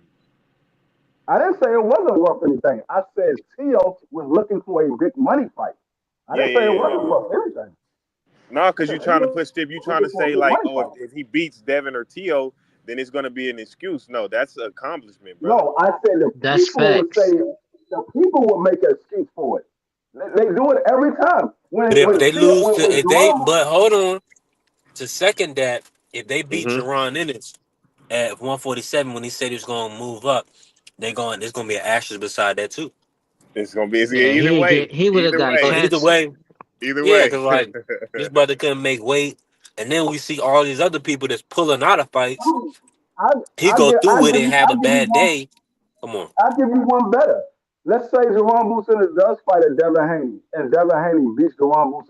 They're gonna say Jerome Booth was a hype job. They're gonna always discredit the Same fight. thing. Say That's exactly. what they Exactly. do. Yeah. Yeah. I don't think It's Jerron messed up Booson is that a. Boots stepped aside for Earl and Bud, and they should have set him up to get undisputed at 147 after that. He That's didn't have dirty. enough time. It was just he had to move up. Bud could have He fought him right after that. That was dirty. I think Bud was done with that division, but yeah. That's nothing to I look say at it. though. You know what I From mean? Like all the stuff people be saying that was dirty. He should have got a shot at an undisputed. He stepped aside. I look at it He ain't from beat nobody I to look get at that it. shot though, I John. know. Who did you beat to get that shot? You He ain't had beat to He ain't step beat no. no. Not aside. If he had to No. step aside, that mean he had a shot. I mean, but Or but it's you no ain't got reason no for him Danny to have to step Garcia. aside. You don't got no Danny Garcia. You don't got no good point. Sean Porter win. You ain't He got a no Mean Machine challenger. win. You ain't got no wins at But 147. for one belt, it's for That's one belt though, crazy John. that it's Not an the whole. excuse that we making. I'm saying after Bud beat Earl though, why Hey, Josh. Hey, what's the Josh. excuse for him not to get a shot? He Jump in, didn't fight smoke. nobody. Jump in, Hey, He Josh. smoke. didn't fight nobody. Let me ask That's you this, Josh. crazy. Let me Excuse ask for you this. Let me. me see if you remember. No point to even talk about fighting Boots at all for nobody then. Hold on. Let me just say this. When it comes to Devin Boots, won too. I like Boots, but Can't hear you, John. For clout, I hear him. he did jump out of the number one spot when he was at WBO to go to the IBF. He jumped right out of him and Virgil. No, he put himself in the number one spot. He moved from number one in one section of body to number one in the second section of body, and he became the mandatory because the IBF is the only one that holds true to their mandatory, and that's why they said we don't care nothing about your rematch. You got to fight Jerome Boots in it. We don't care nothing about that rematch. So B3, let me ask you this real quick. Who offered? Did Turkey Al-Sheikh offer Jerron Ennis, T.O. and Devin Haney? Did that offer come with Turkey, or was that just some? No, Turkey never offered Jerome Boots in as anybody but Virgil. That was Okay. it. Just a Virgil fight. Okay. Who said that? Yeah, no, I mean it's been rumored that he was offered to fight. Who started Somebody did say he was offered to fight Devin. No. Yeah, At I thought Boots 152. said. I thought Boots said he was offered 147. to fight Devin and T.O. Like I thought that's what he said. Where did But- you hear that at, Faze? I just want to know where Those you guys offered Jerome Boots in as a fight, but Turkey didn't offer Jerome Boots in as that fight. Those guys offered Jerome a fight. Okay. They said they want to fight Jerome Boots in it. But the only fight that Turkey came out and said he was willing to pay for was the Virgil Ortiz. He made the Virgil Ortiz. They were supposed to fight. But I'm saying the Turkey and Diggle undercard. So you're right. I mean, but he paid that for fight been in the Brian work for a Norman, minute. right? He paid for the Brian Norman fight. That was on a 3-day notice. I'm saying he paid for the Brian Norman fight. If Boots wouldn't have moved up, then instead of Brian Norman that night, it would have been probably Boots, right? Say that again. I'm saying Turkey paid for the Brian Norman fight. So if Boots doesn't move up, Devin's going for the best guy, of course, when he moves up. If Boots is there, he's the best guy. Wouldn't that be Boots with Devin on the night of Brian Norman and Devin? No. No. Because Turkey didn't offer that fight. It would have been Rolly. The Rolly beat Ryan. That would have been This a little before that though. No, it's not. Rolly and Ryan fought for the intern belt, and then somehow in between intern and Rolly being elevated, that was Boots' belt. Boots had the WBA and the IBF. The IBF. So Devin went to the WBO. So that would have been they wanted it. Now here's the thing: it would have been Ryan Boots if Ryan could have won that fight, but he didn't win that fight. Boots was the IBF and the WBA because he beat Stanionis for the WBA belt. And they remember they had made Jerome Boots the WBA super, and they put the WBA quote unquote regular belt on the line for Rolly and Ryan. So yeah, like it's a lot of cross stuff that people throw in there, man, that you be like, and then they get you like, no, that's not what really happened. Stop lying. Or like that. If he wanted to fight Boots, his best chance was accepting that offer at 52, because I've been saying that boy can't make 47. Yeah, me He too. was up to make 47. He murdering it. And when Yeah. just think about it, the first time he did not have to use a rehydration clause, he ain't stay at 47 no more. He instantly went to 54. The difference, when he fought Stanionis, you saw the real size of Jerome Buchanan when he fought Stanionis. 165 in the ring. He about $165 in the ring easy. When he moved up, you saw Boots at 160 something pounds when he fully dehydrated. He was $170 that night. That is not no little dude, man. And after a while, your body tell you you can't make that weight no more. Because he could have tried to make a fight with one of the guys at 47, and he'd have ended up doing the same thing Shakur and Keyshawn did. Your body telling you you can't make that weight no more. Either that, or he would have lost. I mean, he would have either lost it on the scale, or he would have drained himself. Mm-hmm. One of the two. He would have either been drained, or he would have lost it on the scale. So yeah, man. At 47, I think he was just done, bro. Or I am kind of glad that BVO ain't up here because that was Mr. Glaze was on here killing it, boy. He was landing on thick. Boy. Hold on, let me get So us on how track, did man. My bad. Hold on, I fell off. Go ahead, Job. You want to do something? You can do it. Go ahead. how do the top fighters at 147? How do y'all see them faring against Karen and Stanionis? I think they some of the top fighters still to me. Well, Stanionis is number 2. So when we talking about top fighters, to be true, that way when it comes to the ring anyway, he's number 2. I think Devin can beat Stanionis. I think Ryan has a shot to beat Stanionis. I don't know about Rolly. Because Rolly don't know how to deal with somebody that puts the pressure on him. Because we saw that with Pitbull. He don't know how to fight on the back foot. And Stanionis don't fight backwards. He fight coming forward. So I don't know how Rolly does with a guy like Stanionis because Rolly don't know how to fight on the back foot. I think Ryan has a shot, but I don't know if Ryan wins that fight neither. I think Devin possibly can win that fight, but I don't know about those other guys. What about with Karen as well? I think Kern gives all of them problems. I think he gives all of them, even Devin. I think he gives all of them problems. I think Devin can win. I don't think Ryan wins that fight. I don't think Rolly wins that fight. Would that be fights that y'all want to see, though? What about Brian Norman, D-Free? Do he beat Kieran? I think. Well, Devin already beat Brian Norman. I think Rolly lose to Brian, and I think Ryan lose to Brian. I think he stops both of those guys. I think he knocks both of them out. I just said that. I said, what about? I just said that. I agree with you, D-Free. What about Karen Cougar John? You think Brian Norman? What do you think about that fight? I ain't trying to lead you to an answer. What you think about that fight? What fight? Brian Norman and Karen. And Gary Antoine? And Karen. Karen.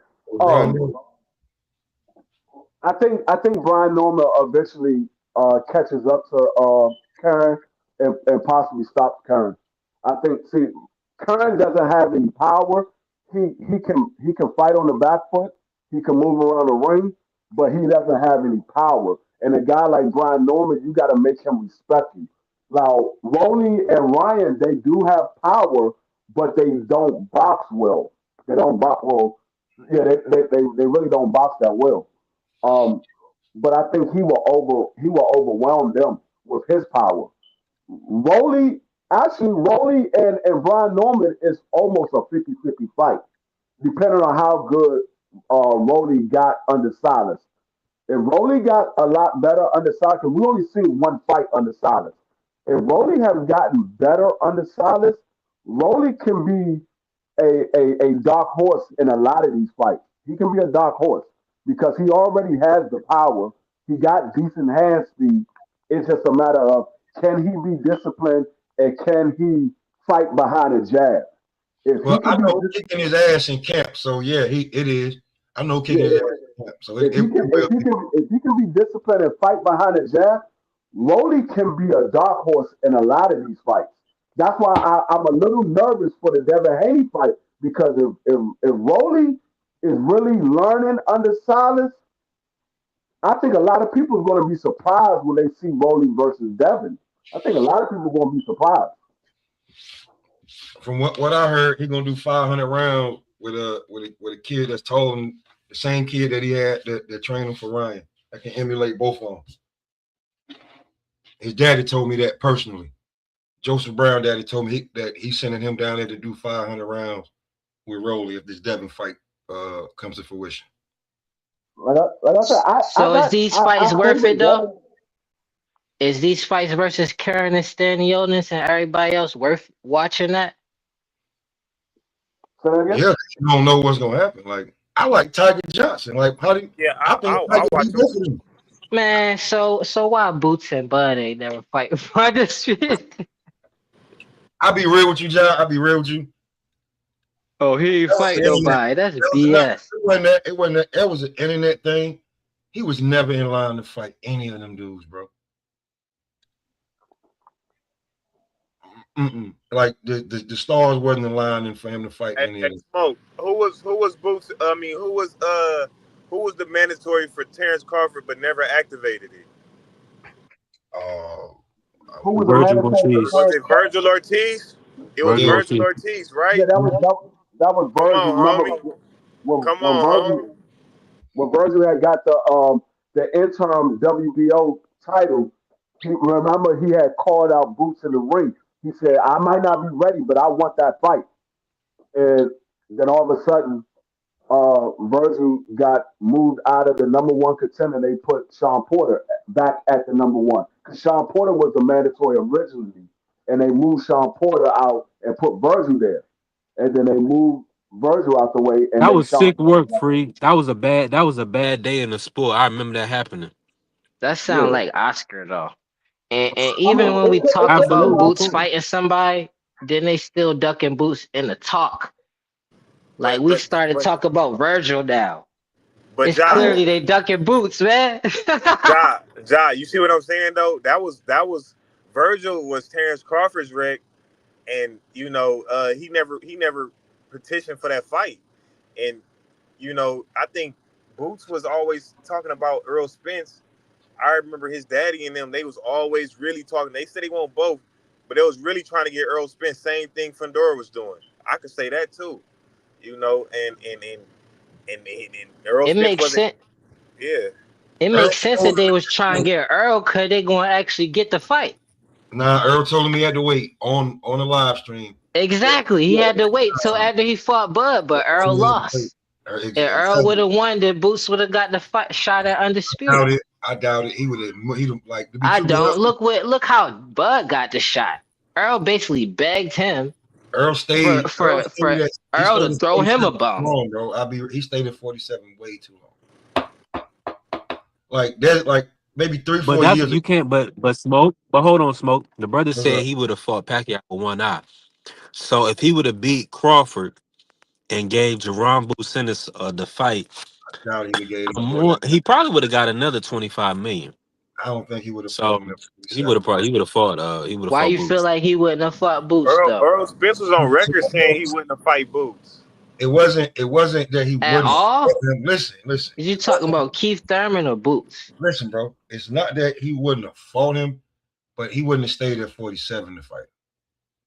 Y'all got to remember, Earl was still cutting weight the week of the fight. And he had an 8-week training camp. No longer than that, if I'm not mistaken. So if you still cutting weight the week of the fight, it might like he had to go to 54 to get him. Is what I'm saying. And what I've been saying that by the time Boots become champion, all the work at 47 gonna be gone. And look what happened. It was gone. And now he had 54. And it's like, you know, you can say it or not, but it's like the work want to work around him. I see. I was just thinking about that too. Shout out to you. Shout out to you, Smoke. Now, Boots at 160. I like the action there. I told you that, man. If he's this bro, damn the hell with 54, because there's gonna be so much politics and everything. 60's wide open. You're the name. You can sell. Go up there and whoop them boys. Word. Make them be like who he think he is. And when he get there, they know. Let's be real. If you know around the way to around boxing, what's been going on, Boot's been whooping these boys. That's why they ain't no rush to fight him. They don't all got good work with him. Yep. No, I agree with you, Smoke.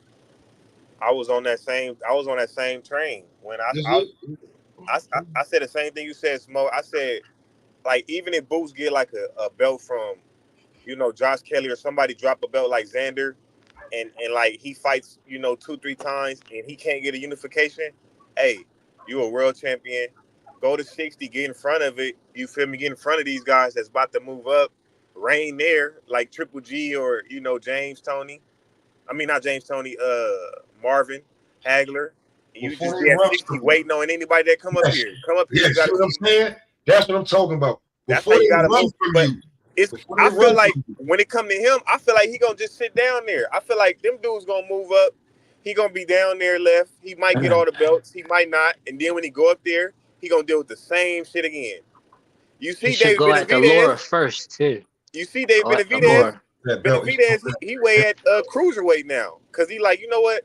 I'm not about to sit here and play with you, Better Beef. I'm not about to play with you, Bivol.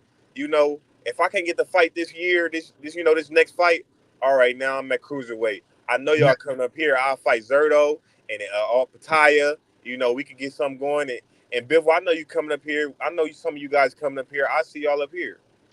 Like, listen, at 60, right? Check this out. At 60, right? Yeah. 60, now check it. Yeah, and yeah. He has a good relationship with the IBF. He ain't breaking no. It's still good. Yep. The names that they have that to put a belt on somebody. No, your name's bigger than everybody in the top 15 for the IBF. This is just me spitballing. Like in the IBF, Shaquille Thompson, Aaron McKenna, Amari Jones, Caleb Walsh, Vito Melanik Jr., Jahad Tucker, Yolanda Hernandez. Like, that's just a few of the names that's in the IBF right now. There's no names here that make any sense that are bigger than your name. Not one. Not one. I'd love to see him versus Jahad Tucker. Hey, B3, I don't want to change topics, man. Was you cooking on the Keith Thurman today?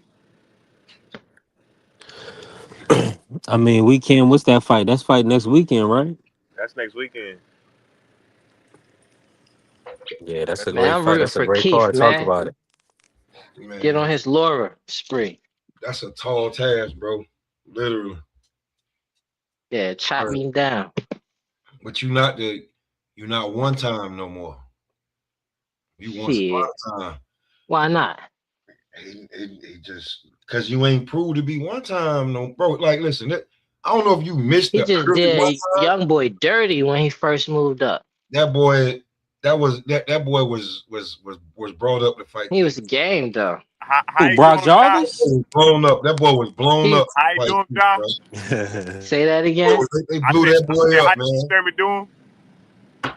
Well, I said dirty. Dirty, did he? That was one time back in action. He back. That's why Fondor faked that injury. I need some more time for this OG vet. Man, that dude was like 140 Fondor ain't never fought nobody like Keith. This gonna be the toughest fight he ever had. He always fights somebody that's right there for him. Nah, I agree with you on that, Ja. This is the toughest fight he ever had.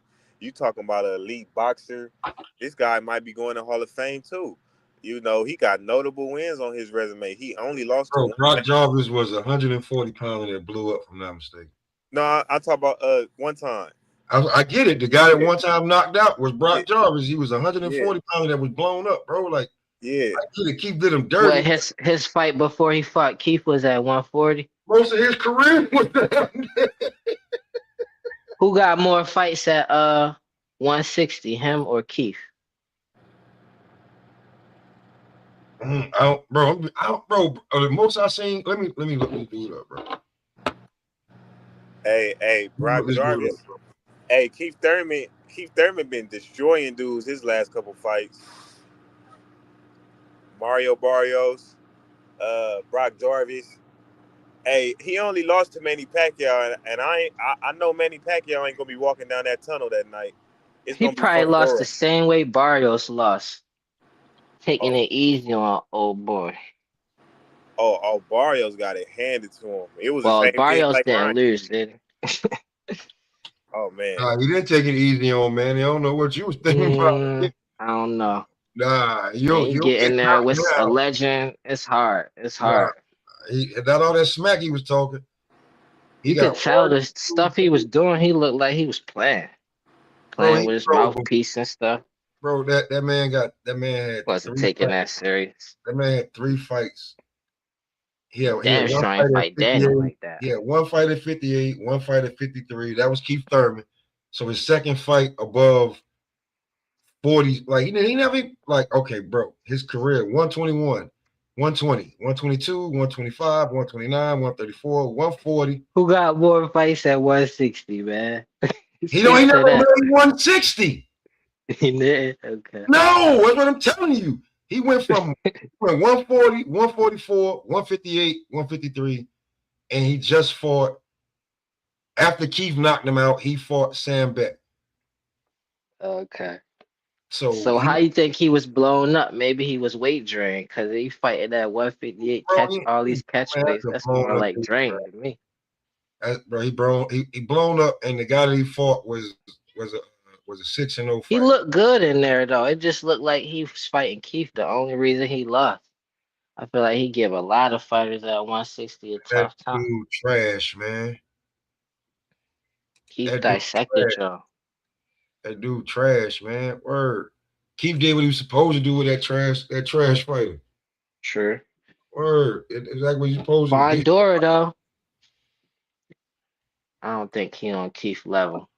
Only thing he got is his height advantage, and that's it. That's a lot. It's a lot of height. though, like that's it. Like you don't got that's all he got is that. You don't got better lateral. You don't got better quickness.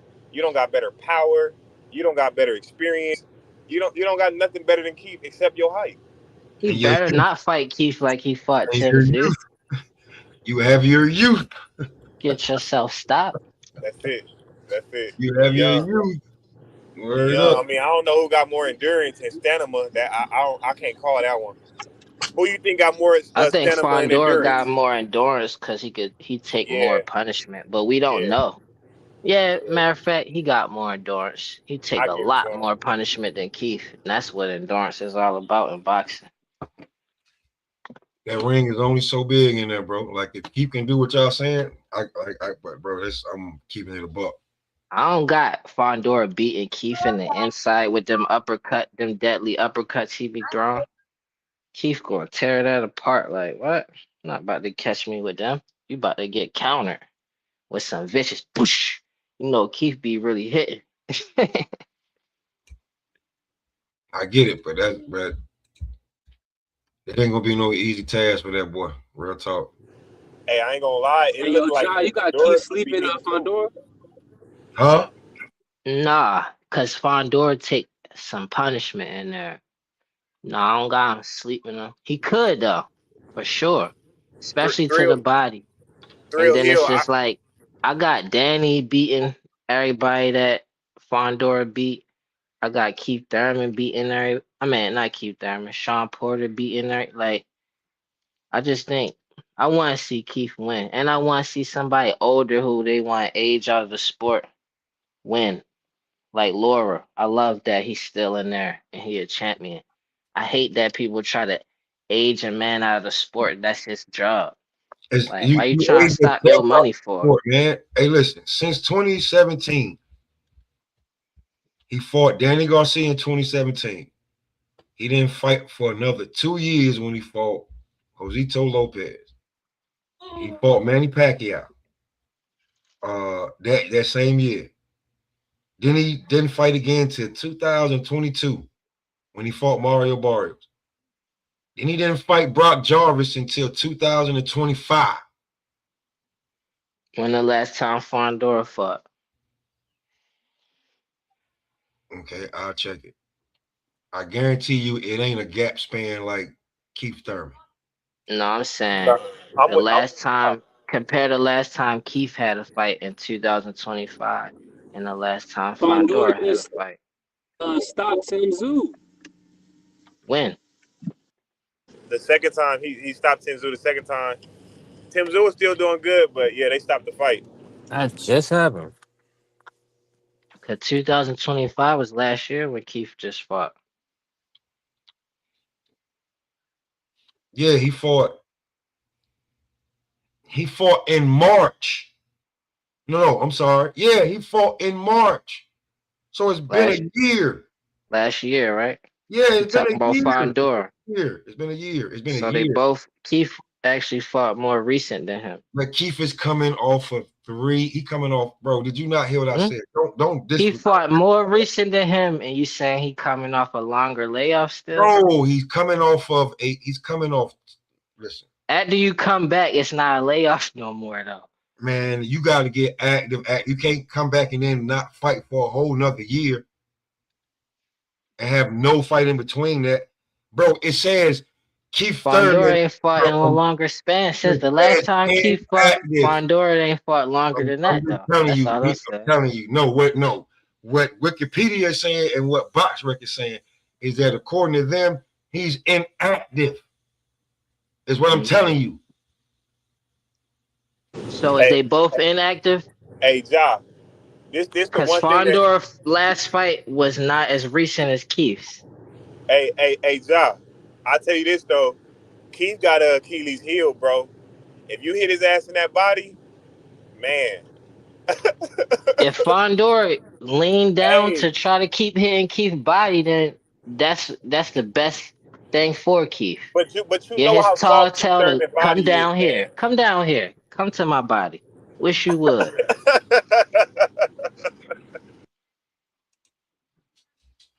Keith's smart. Go ahead, come to your body. That's exactly what we always want if it's a taller fighter. We want him to come down. Like, yo, come down here with me, yeah? So I can put these hands on you. No, he fought more recent than Keith.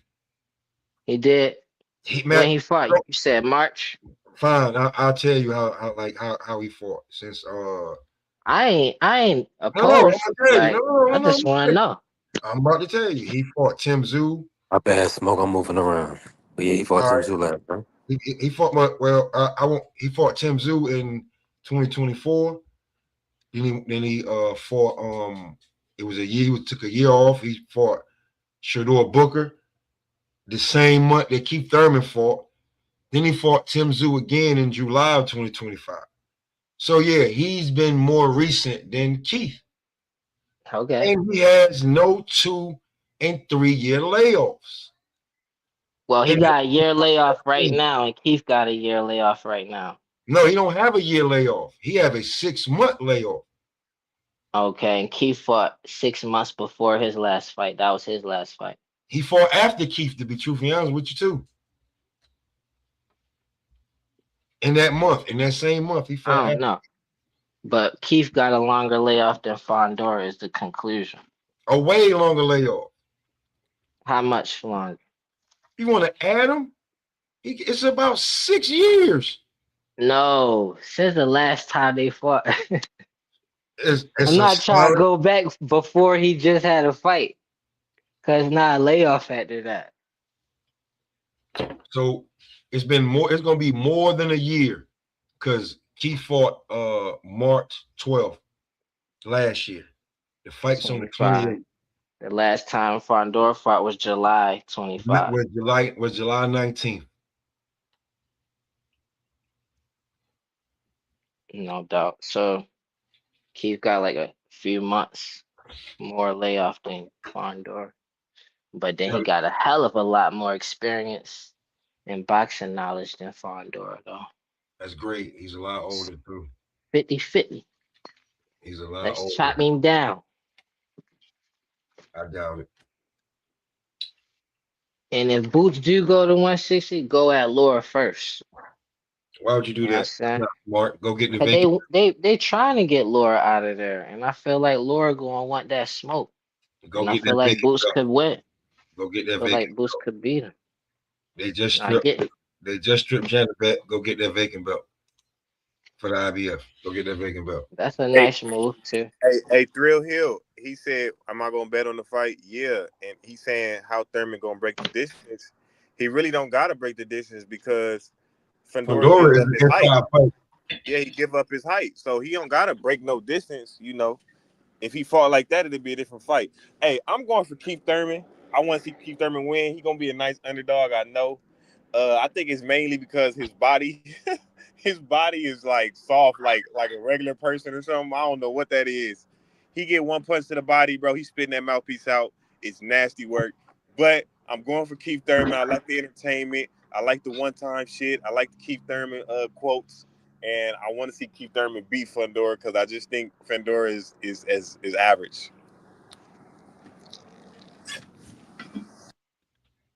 They need to do a face-off like they did with Keith and Manny when Keith was kept doing that little T-Rex thing. I gotta see some more of that. See what he got for Fondy. Now he definitely a showman, but it's like Who kept doing that? Manny was not with it. he definitely a showman. But you know, I mean, you How, know how, he went out there and so got dropped, and how then you see it going, Smoke? How you see it? Like what round or how you think Fedor gonna pull it off? I think eventually like that ring will get cut off, bro. To the body? Oh, bro, I don't like. I'm not even gonna sit here and. I don't know how Fondora is going to fight because again, this is Yeah. I'm saying this is Yeah. the biggest. But bro, if he actually uses the leverage, it's one thing. But he be inside punching, bro, and people be like his power and all that. Like, listen, man, it's a tall task, bro. Like, Yeah. and like, listen, we talking about Keith. Once upon a time, Keith keep getting hurt. All this, like, you know what I'm saying? Like, and we be talking about Keith at 31, 32. Keith 35, 36 years old. Yeah. Broken down again. Remember, Keith took 2 3-year layoffs, and before they took a 2-year layoff. He had that He nasty took a bicep 1-year injury. layoff.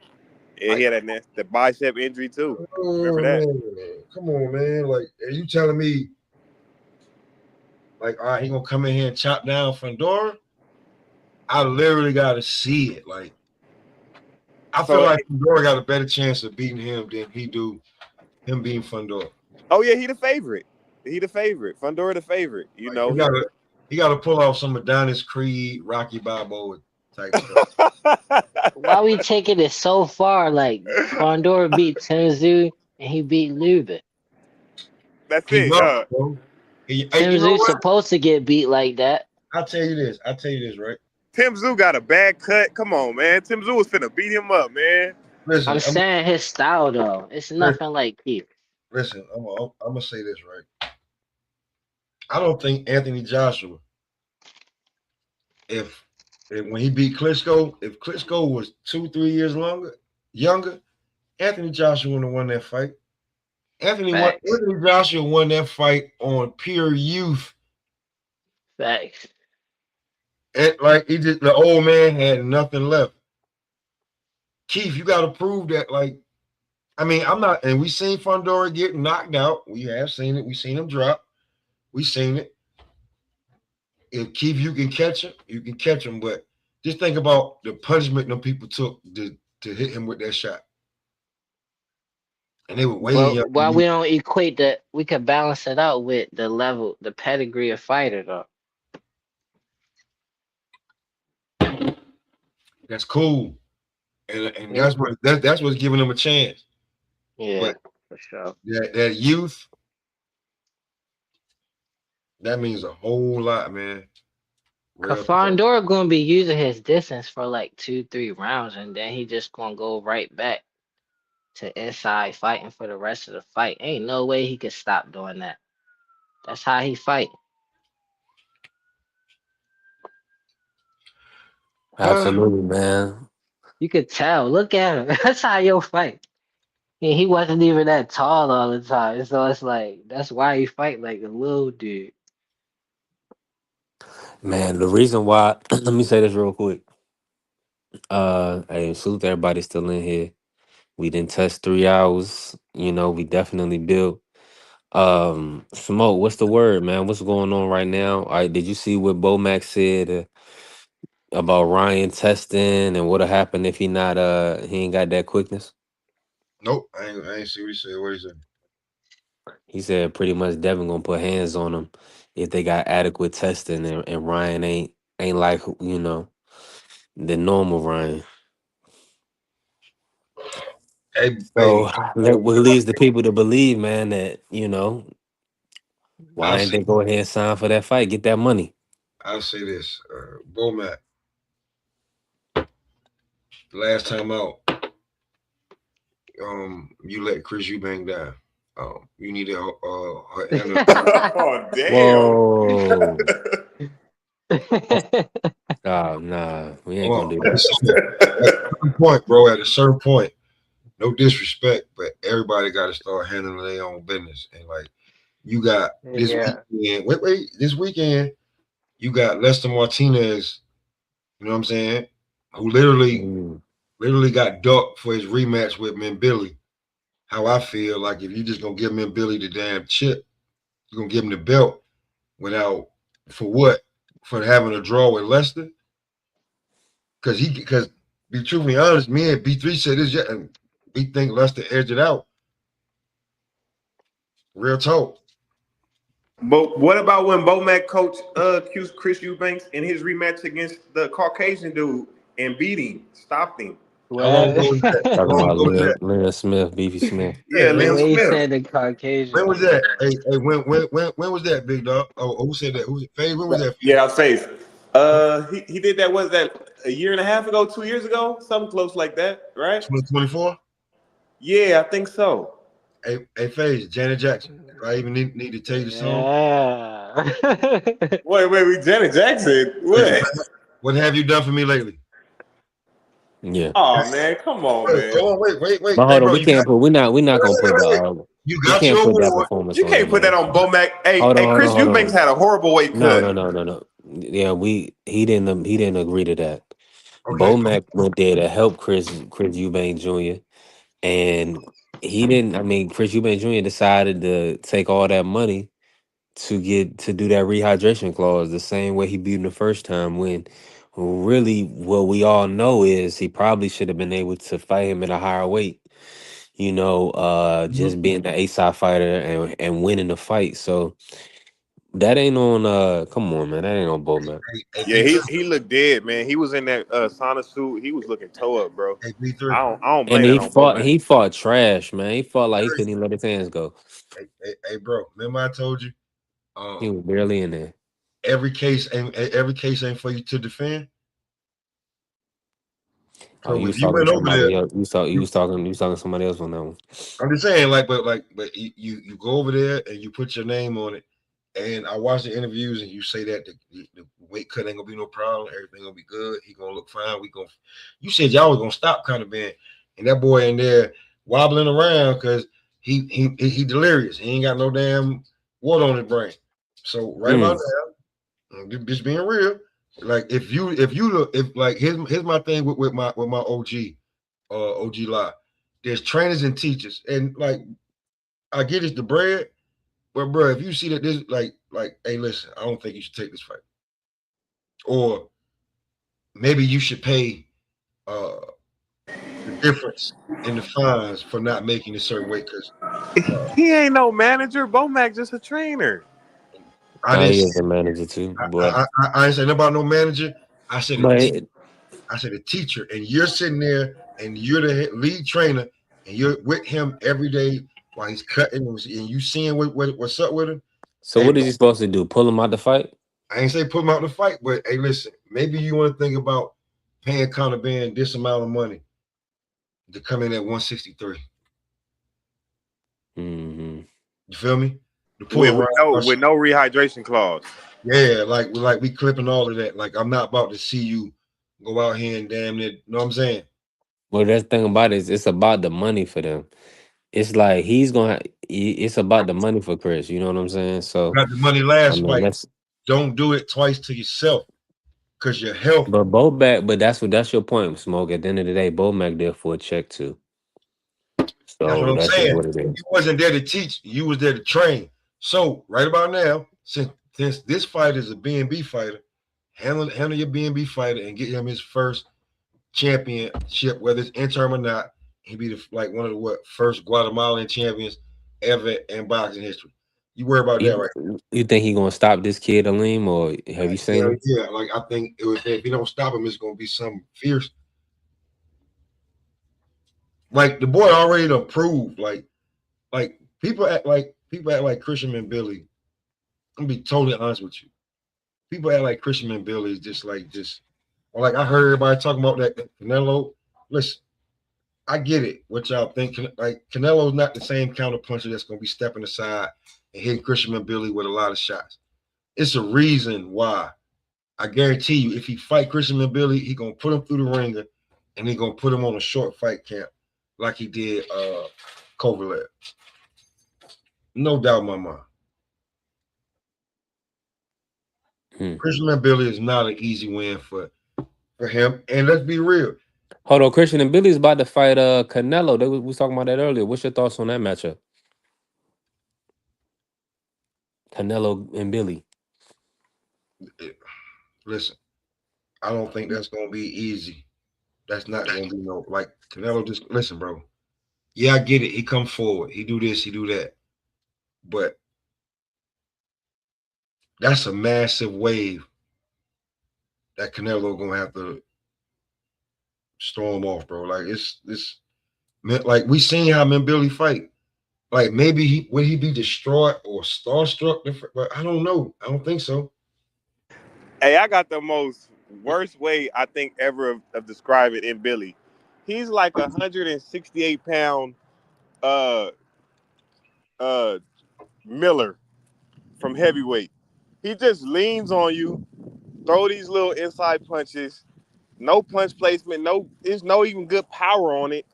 I don't think he got a chance against Canelo. Now you saying ain't no power on it, but them guys that's going down from them shots, they hurting the next day, they ain't saying that.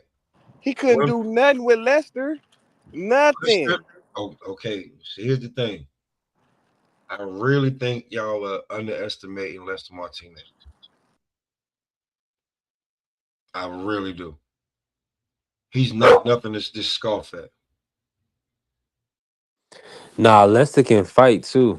He's a contender, though. He's a contender. It ain't even underestimating him. It's that Canelo could do that too. Better though. No, bro. Like y'all no. Okay, y'all talking about Canelo from a while ago, man. I hate to be like on what Coach is saying, bro. He's not that Canelo no more, bro. Like I remember when I heard BVO say Austin Trout. First of all, that was at 54, so that's 14 pounds lighter, right? When he was naturally the bigger and stronger man. And it was like 10 years ago. He's not that dude. Like Canelo got a bunch of fights. He wasn't the bigger, stronger man versus Triple G, even though it was a while ago. But it was a style though. Usually he gotta walk somebody else down. He had to box Triple G. I feel like Triple G got more skills than Billy coming forward. So the last time that Canelo, you talking about the first or the second fight with him and Triple G? Both. Okay. How about you look this up for me this time, Ja? What year was that? And that fight was at 160. That fight was at 160. So what year was that he fought him? I'm gonna take it. Can I at least guess? I ain't gonna look it up. I'm gonna say 2015. I just want to hear, you know what I'm saying? Like, time waits for no man. 2017. 9 years ago. That's you still think he's that same? No, but the styles though. Look at the styles. Canelo gotta come forward most of the time he's fighting. But when he was fighting Triple G, he didn't, and he got to show off his boxing skills. which I feel like he could do better than Lester. And I Man, feel like Triple G is a better skilled come forward fighter than Billy. man's 35 years old. We ain't even I'm seen gonna him be have to honest. use those type of skills in a long time. I don't expect him to fight now. I know everybody love the belts, and maybe Canelo can beat him, Billy. Maybe they make that fight, but I will lean to bet my money that he gonna fight Eubank Jr. next at 168. Eubank Jr. Yeah, I can Eubank see that. tripping though. Both guys coming off a loss, Oh and boy. you Eubank know can't even make 160 no more. that's what I'm saying. That's what they gonna fight at 68. I mean, Hey, let he me can't ask y'all even a make question. 168 Let either. me ask y'all a question. Let me ask everybody on the panel a question. Right? Yeah. What rounds did Canelo win against Bud? I gave him the fill out rounds Mm. just cause he Canelo. What rounds did he win against Bud?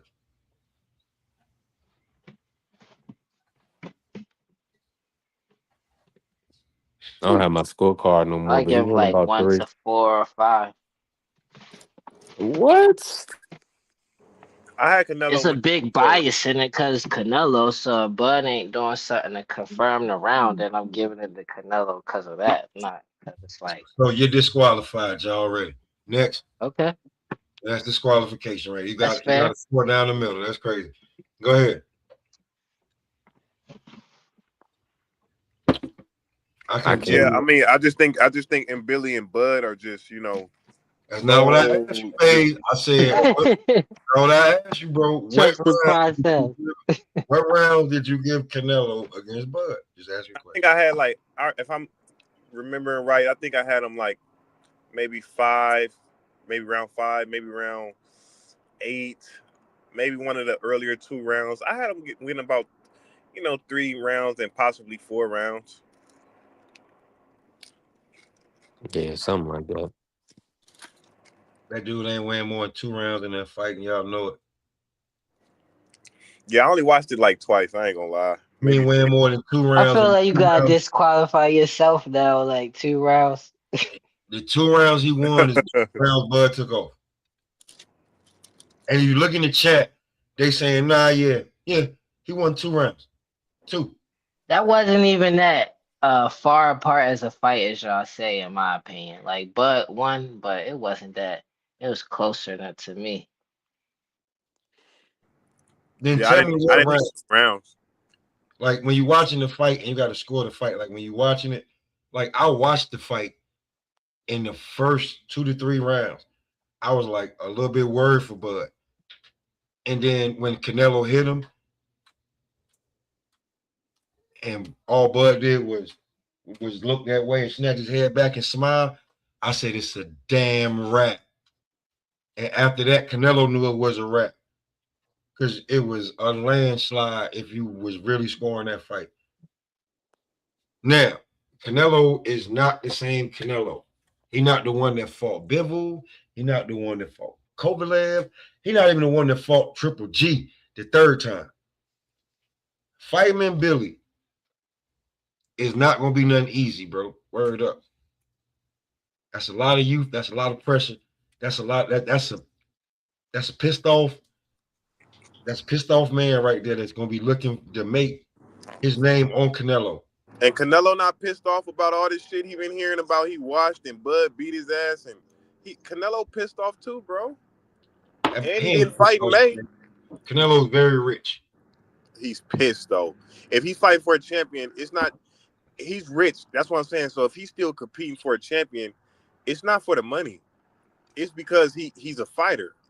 He's not done yet. What championship what championship belt he fighting for?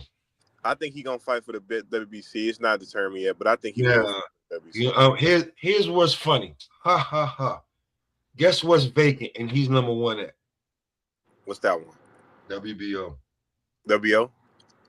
Mm-hmm. I think if Billy got the WBC, I think he's gonna fight for in Billy's belt. I honestly think WBC can't turn Canelo down from that fight if it happens. There's no sanctioning body that can turn Canelo down. That's what I'm saying. Like, I think he'll get that fight. And I don't Billy think has, he. and Billy, I can't even point a skill out that and Billy got. What skill? What technical ability?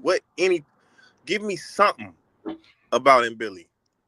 Give me something other than he just lay on you and keep his head on your shoulder while he tries to dig to your body. He's younger. Like, what the hell is he got? He's younger. Bro, come on, man. He's younger and he's a younger and a high volume puncher. Okay. You just asked me and I said it. What about Jaime Technically, Munguia? that's not no skill. What about Jaime Munguia though? Is he a more high volume puncher than and he's younger than Canelo? I can't believe you even like the dude. You talking about the guy that got knocked out by the Jaime Munguia might beat Billy. You talking about so you talking about the guy that got knocked out by the substitute French teacher that was on a hiatus when he knocked him out? That's what you talking about? And I got him beating Billy. Yeah. I'm questioning your IQ in boxing, right? But I'm dead ass serious. I got Jaime Munguia beating Billy. That's cool. I probably got Caleb Plant beating Billy. That's cool. And he don't even got the gas tank to beat him. Cool. Put your money on it. Put your money on it. Caleb beating him. Put your money on it. Don't just talk about it. Put your money on it. That will happen. Put your money on it. Because come betting time, you'll say one thing and you ain't about to bet that. Yeah, no, I don't think Billy has any skill that I could point to. You didn't even point out no skills that he got. I just told you he's younger. Yeah, you definitely didn't say no skill. You think that's enough to be the all-time great fighter? I just told you. I said I literally told you he's a come forward high volume puncher. That's it. That's all it's gonna take. That's against an old man. Yeah. Is he fast? Do he hit hard? Do he got good counter punching? Definitely he got good footwork. I mean, I don't like his footwork is good enough for him that when he let me just see. Let's see. TKO, TKO, TKO, UD, KO, KO, UD, UD, KO, KO, UD, TKO, decision. Draw against Lester Martinez. And we're talking about guys that are young. And he's gonna be about 5, 6 years younger than Canelo when he fights this guy. I just don't think that he got like all of that. Canelo, that's great. That's great. I think there's gonna be a lot of pressure put on his ass, and I don't think he's gonna be able to deal with it if he fights Christian Billy. Okay. Right. So is Lester fighting on the Adames card? Nah, this is Pro Box. Yeah, he's headlining Pro Box. Oh damn. I'm watching this guy Emmanuel Lim now. Oh, Lester fighting on Pro Box? He's out in Richmond. Yeah, it's Pro Box. I thought he was signing Zuffa. Wow, he's a top ranked fighter, if I'm not mistaken. Oh. Who, Lester? What is Lester? Is he a Pro Box fighter? Yeah, Pro Box. He signed with Gary Jonas. Pro Box. Okay, word. Because I would have thought that he I would go to top rank. But if you go to Pro Box, it's no problem. I don't know how much longer he's gonna be there. Neither though.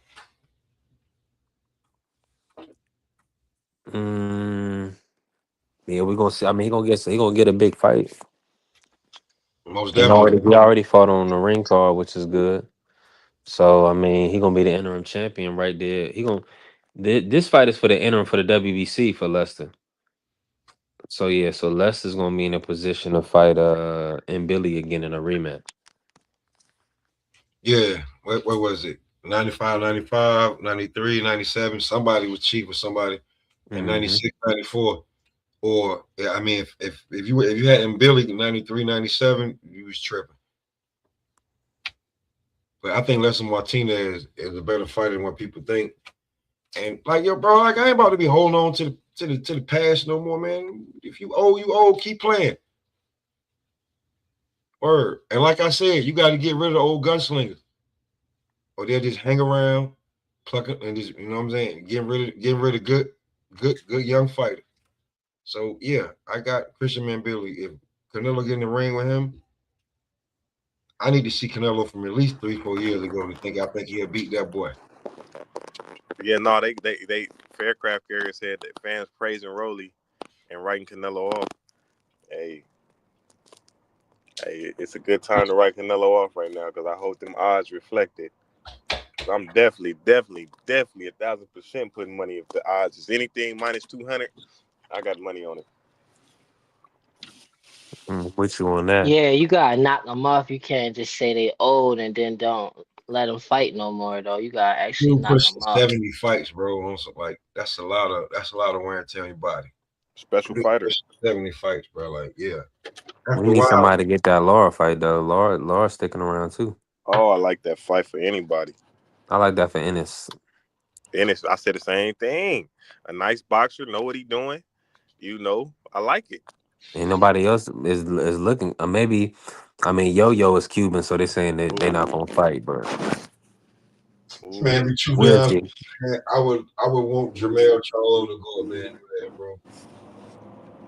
Oh man, did we talk about Charlo not fighting May 2nd?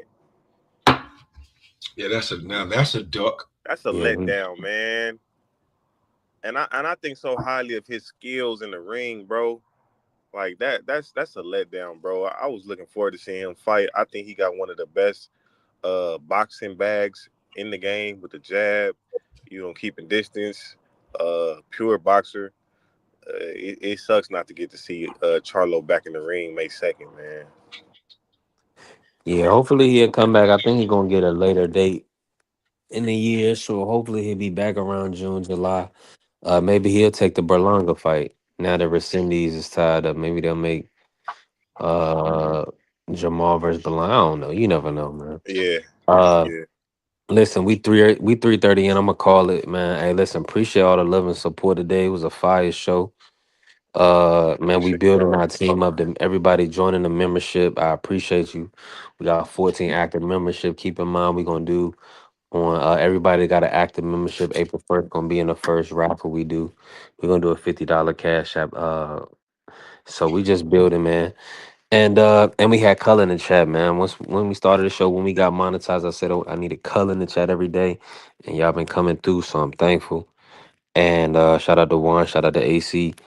And we definitely building. Appreciate you pulling up, Smoke BBO, everybody that pulled up today. My brother Jai Faze in here. We definitely working. Yeah, that's what I'm Peace and talking about. Hey, listen, blessings. appreciate you, Jai, man. God bless you and appreciate you, my bro, man. Hey, the grind don't stop. We had another beautiful week. Y'all enjoy the fights this weekend. Shout out to the Sports Talk Network, the People's Network. Let's go green. I need money.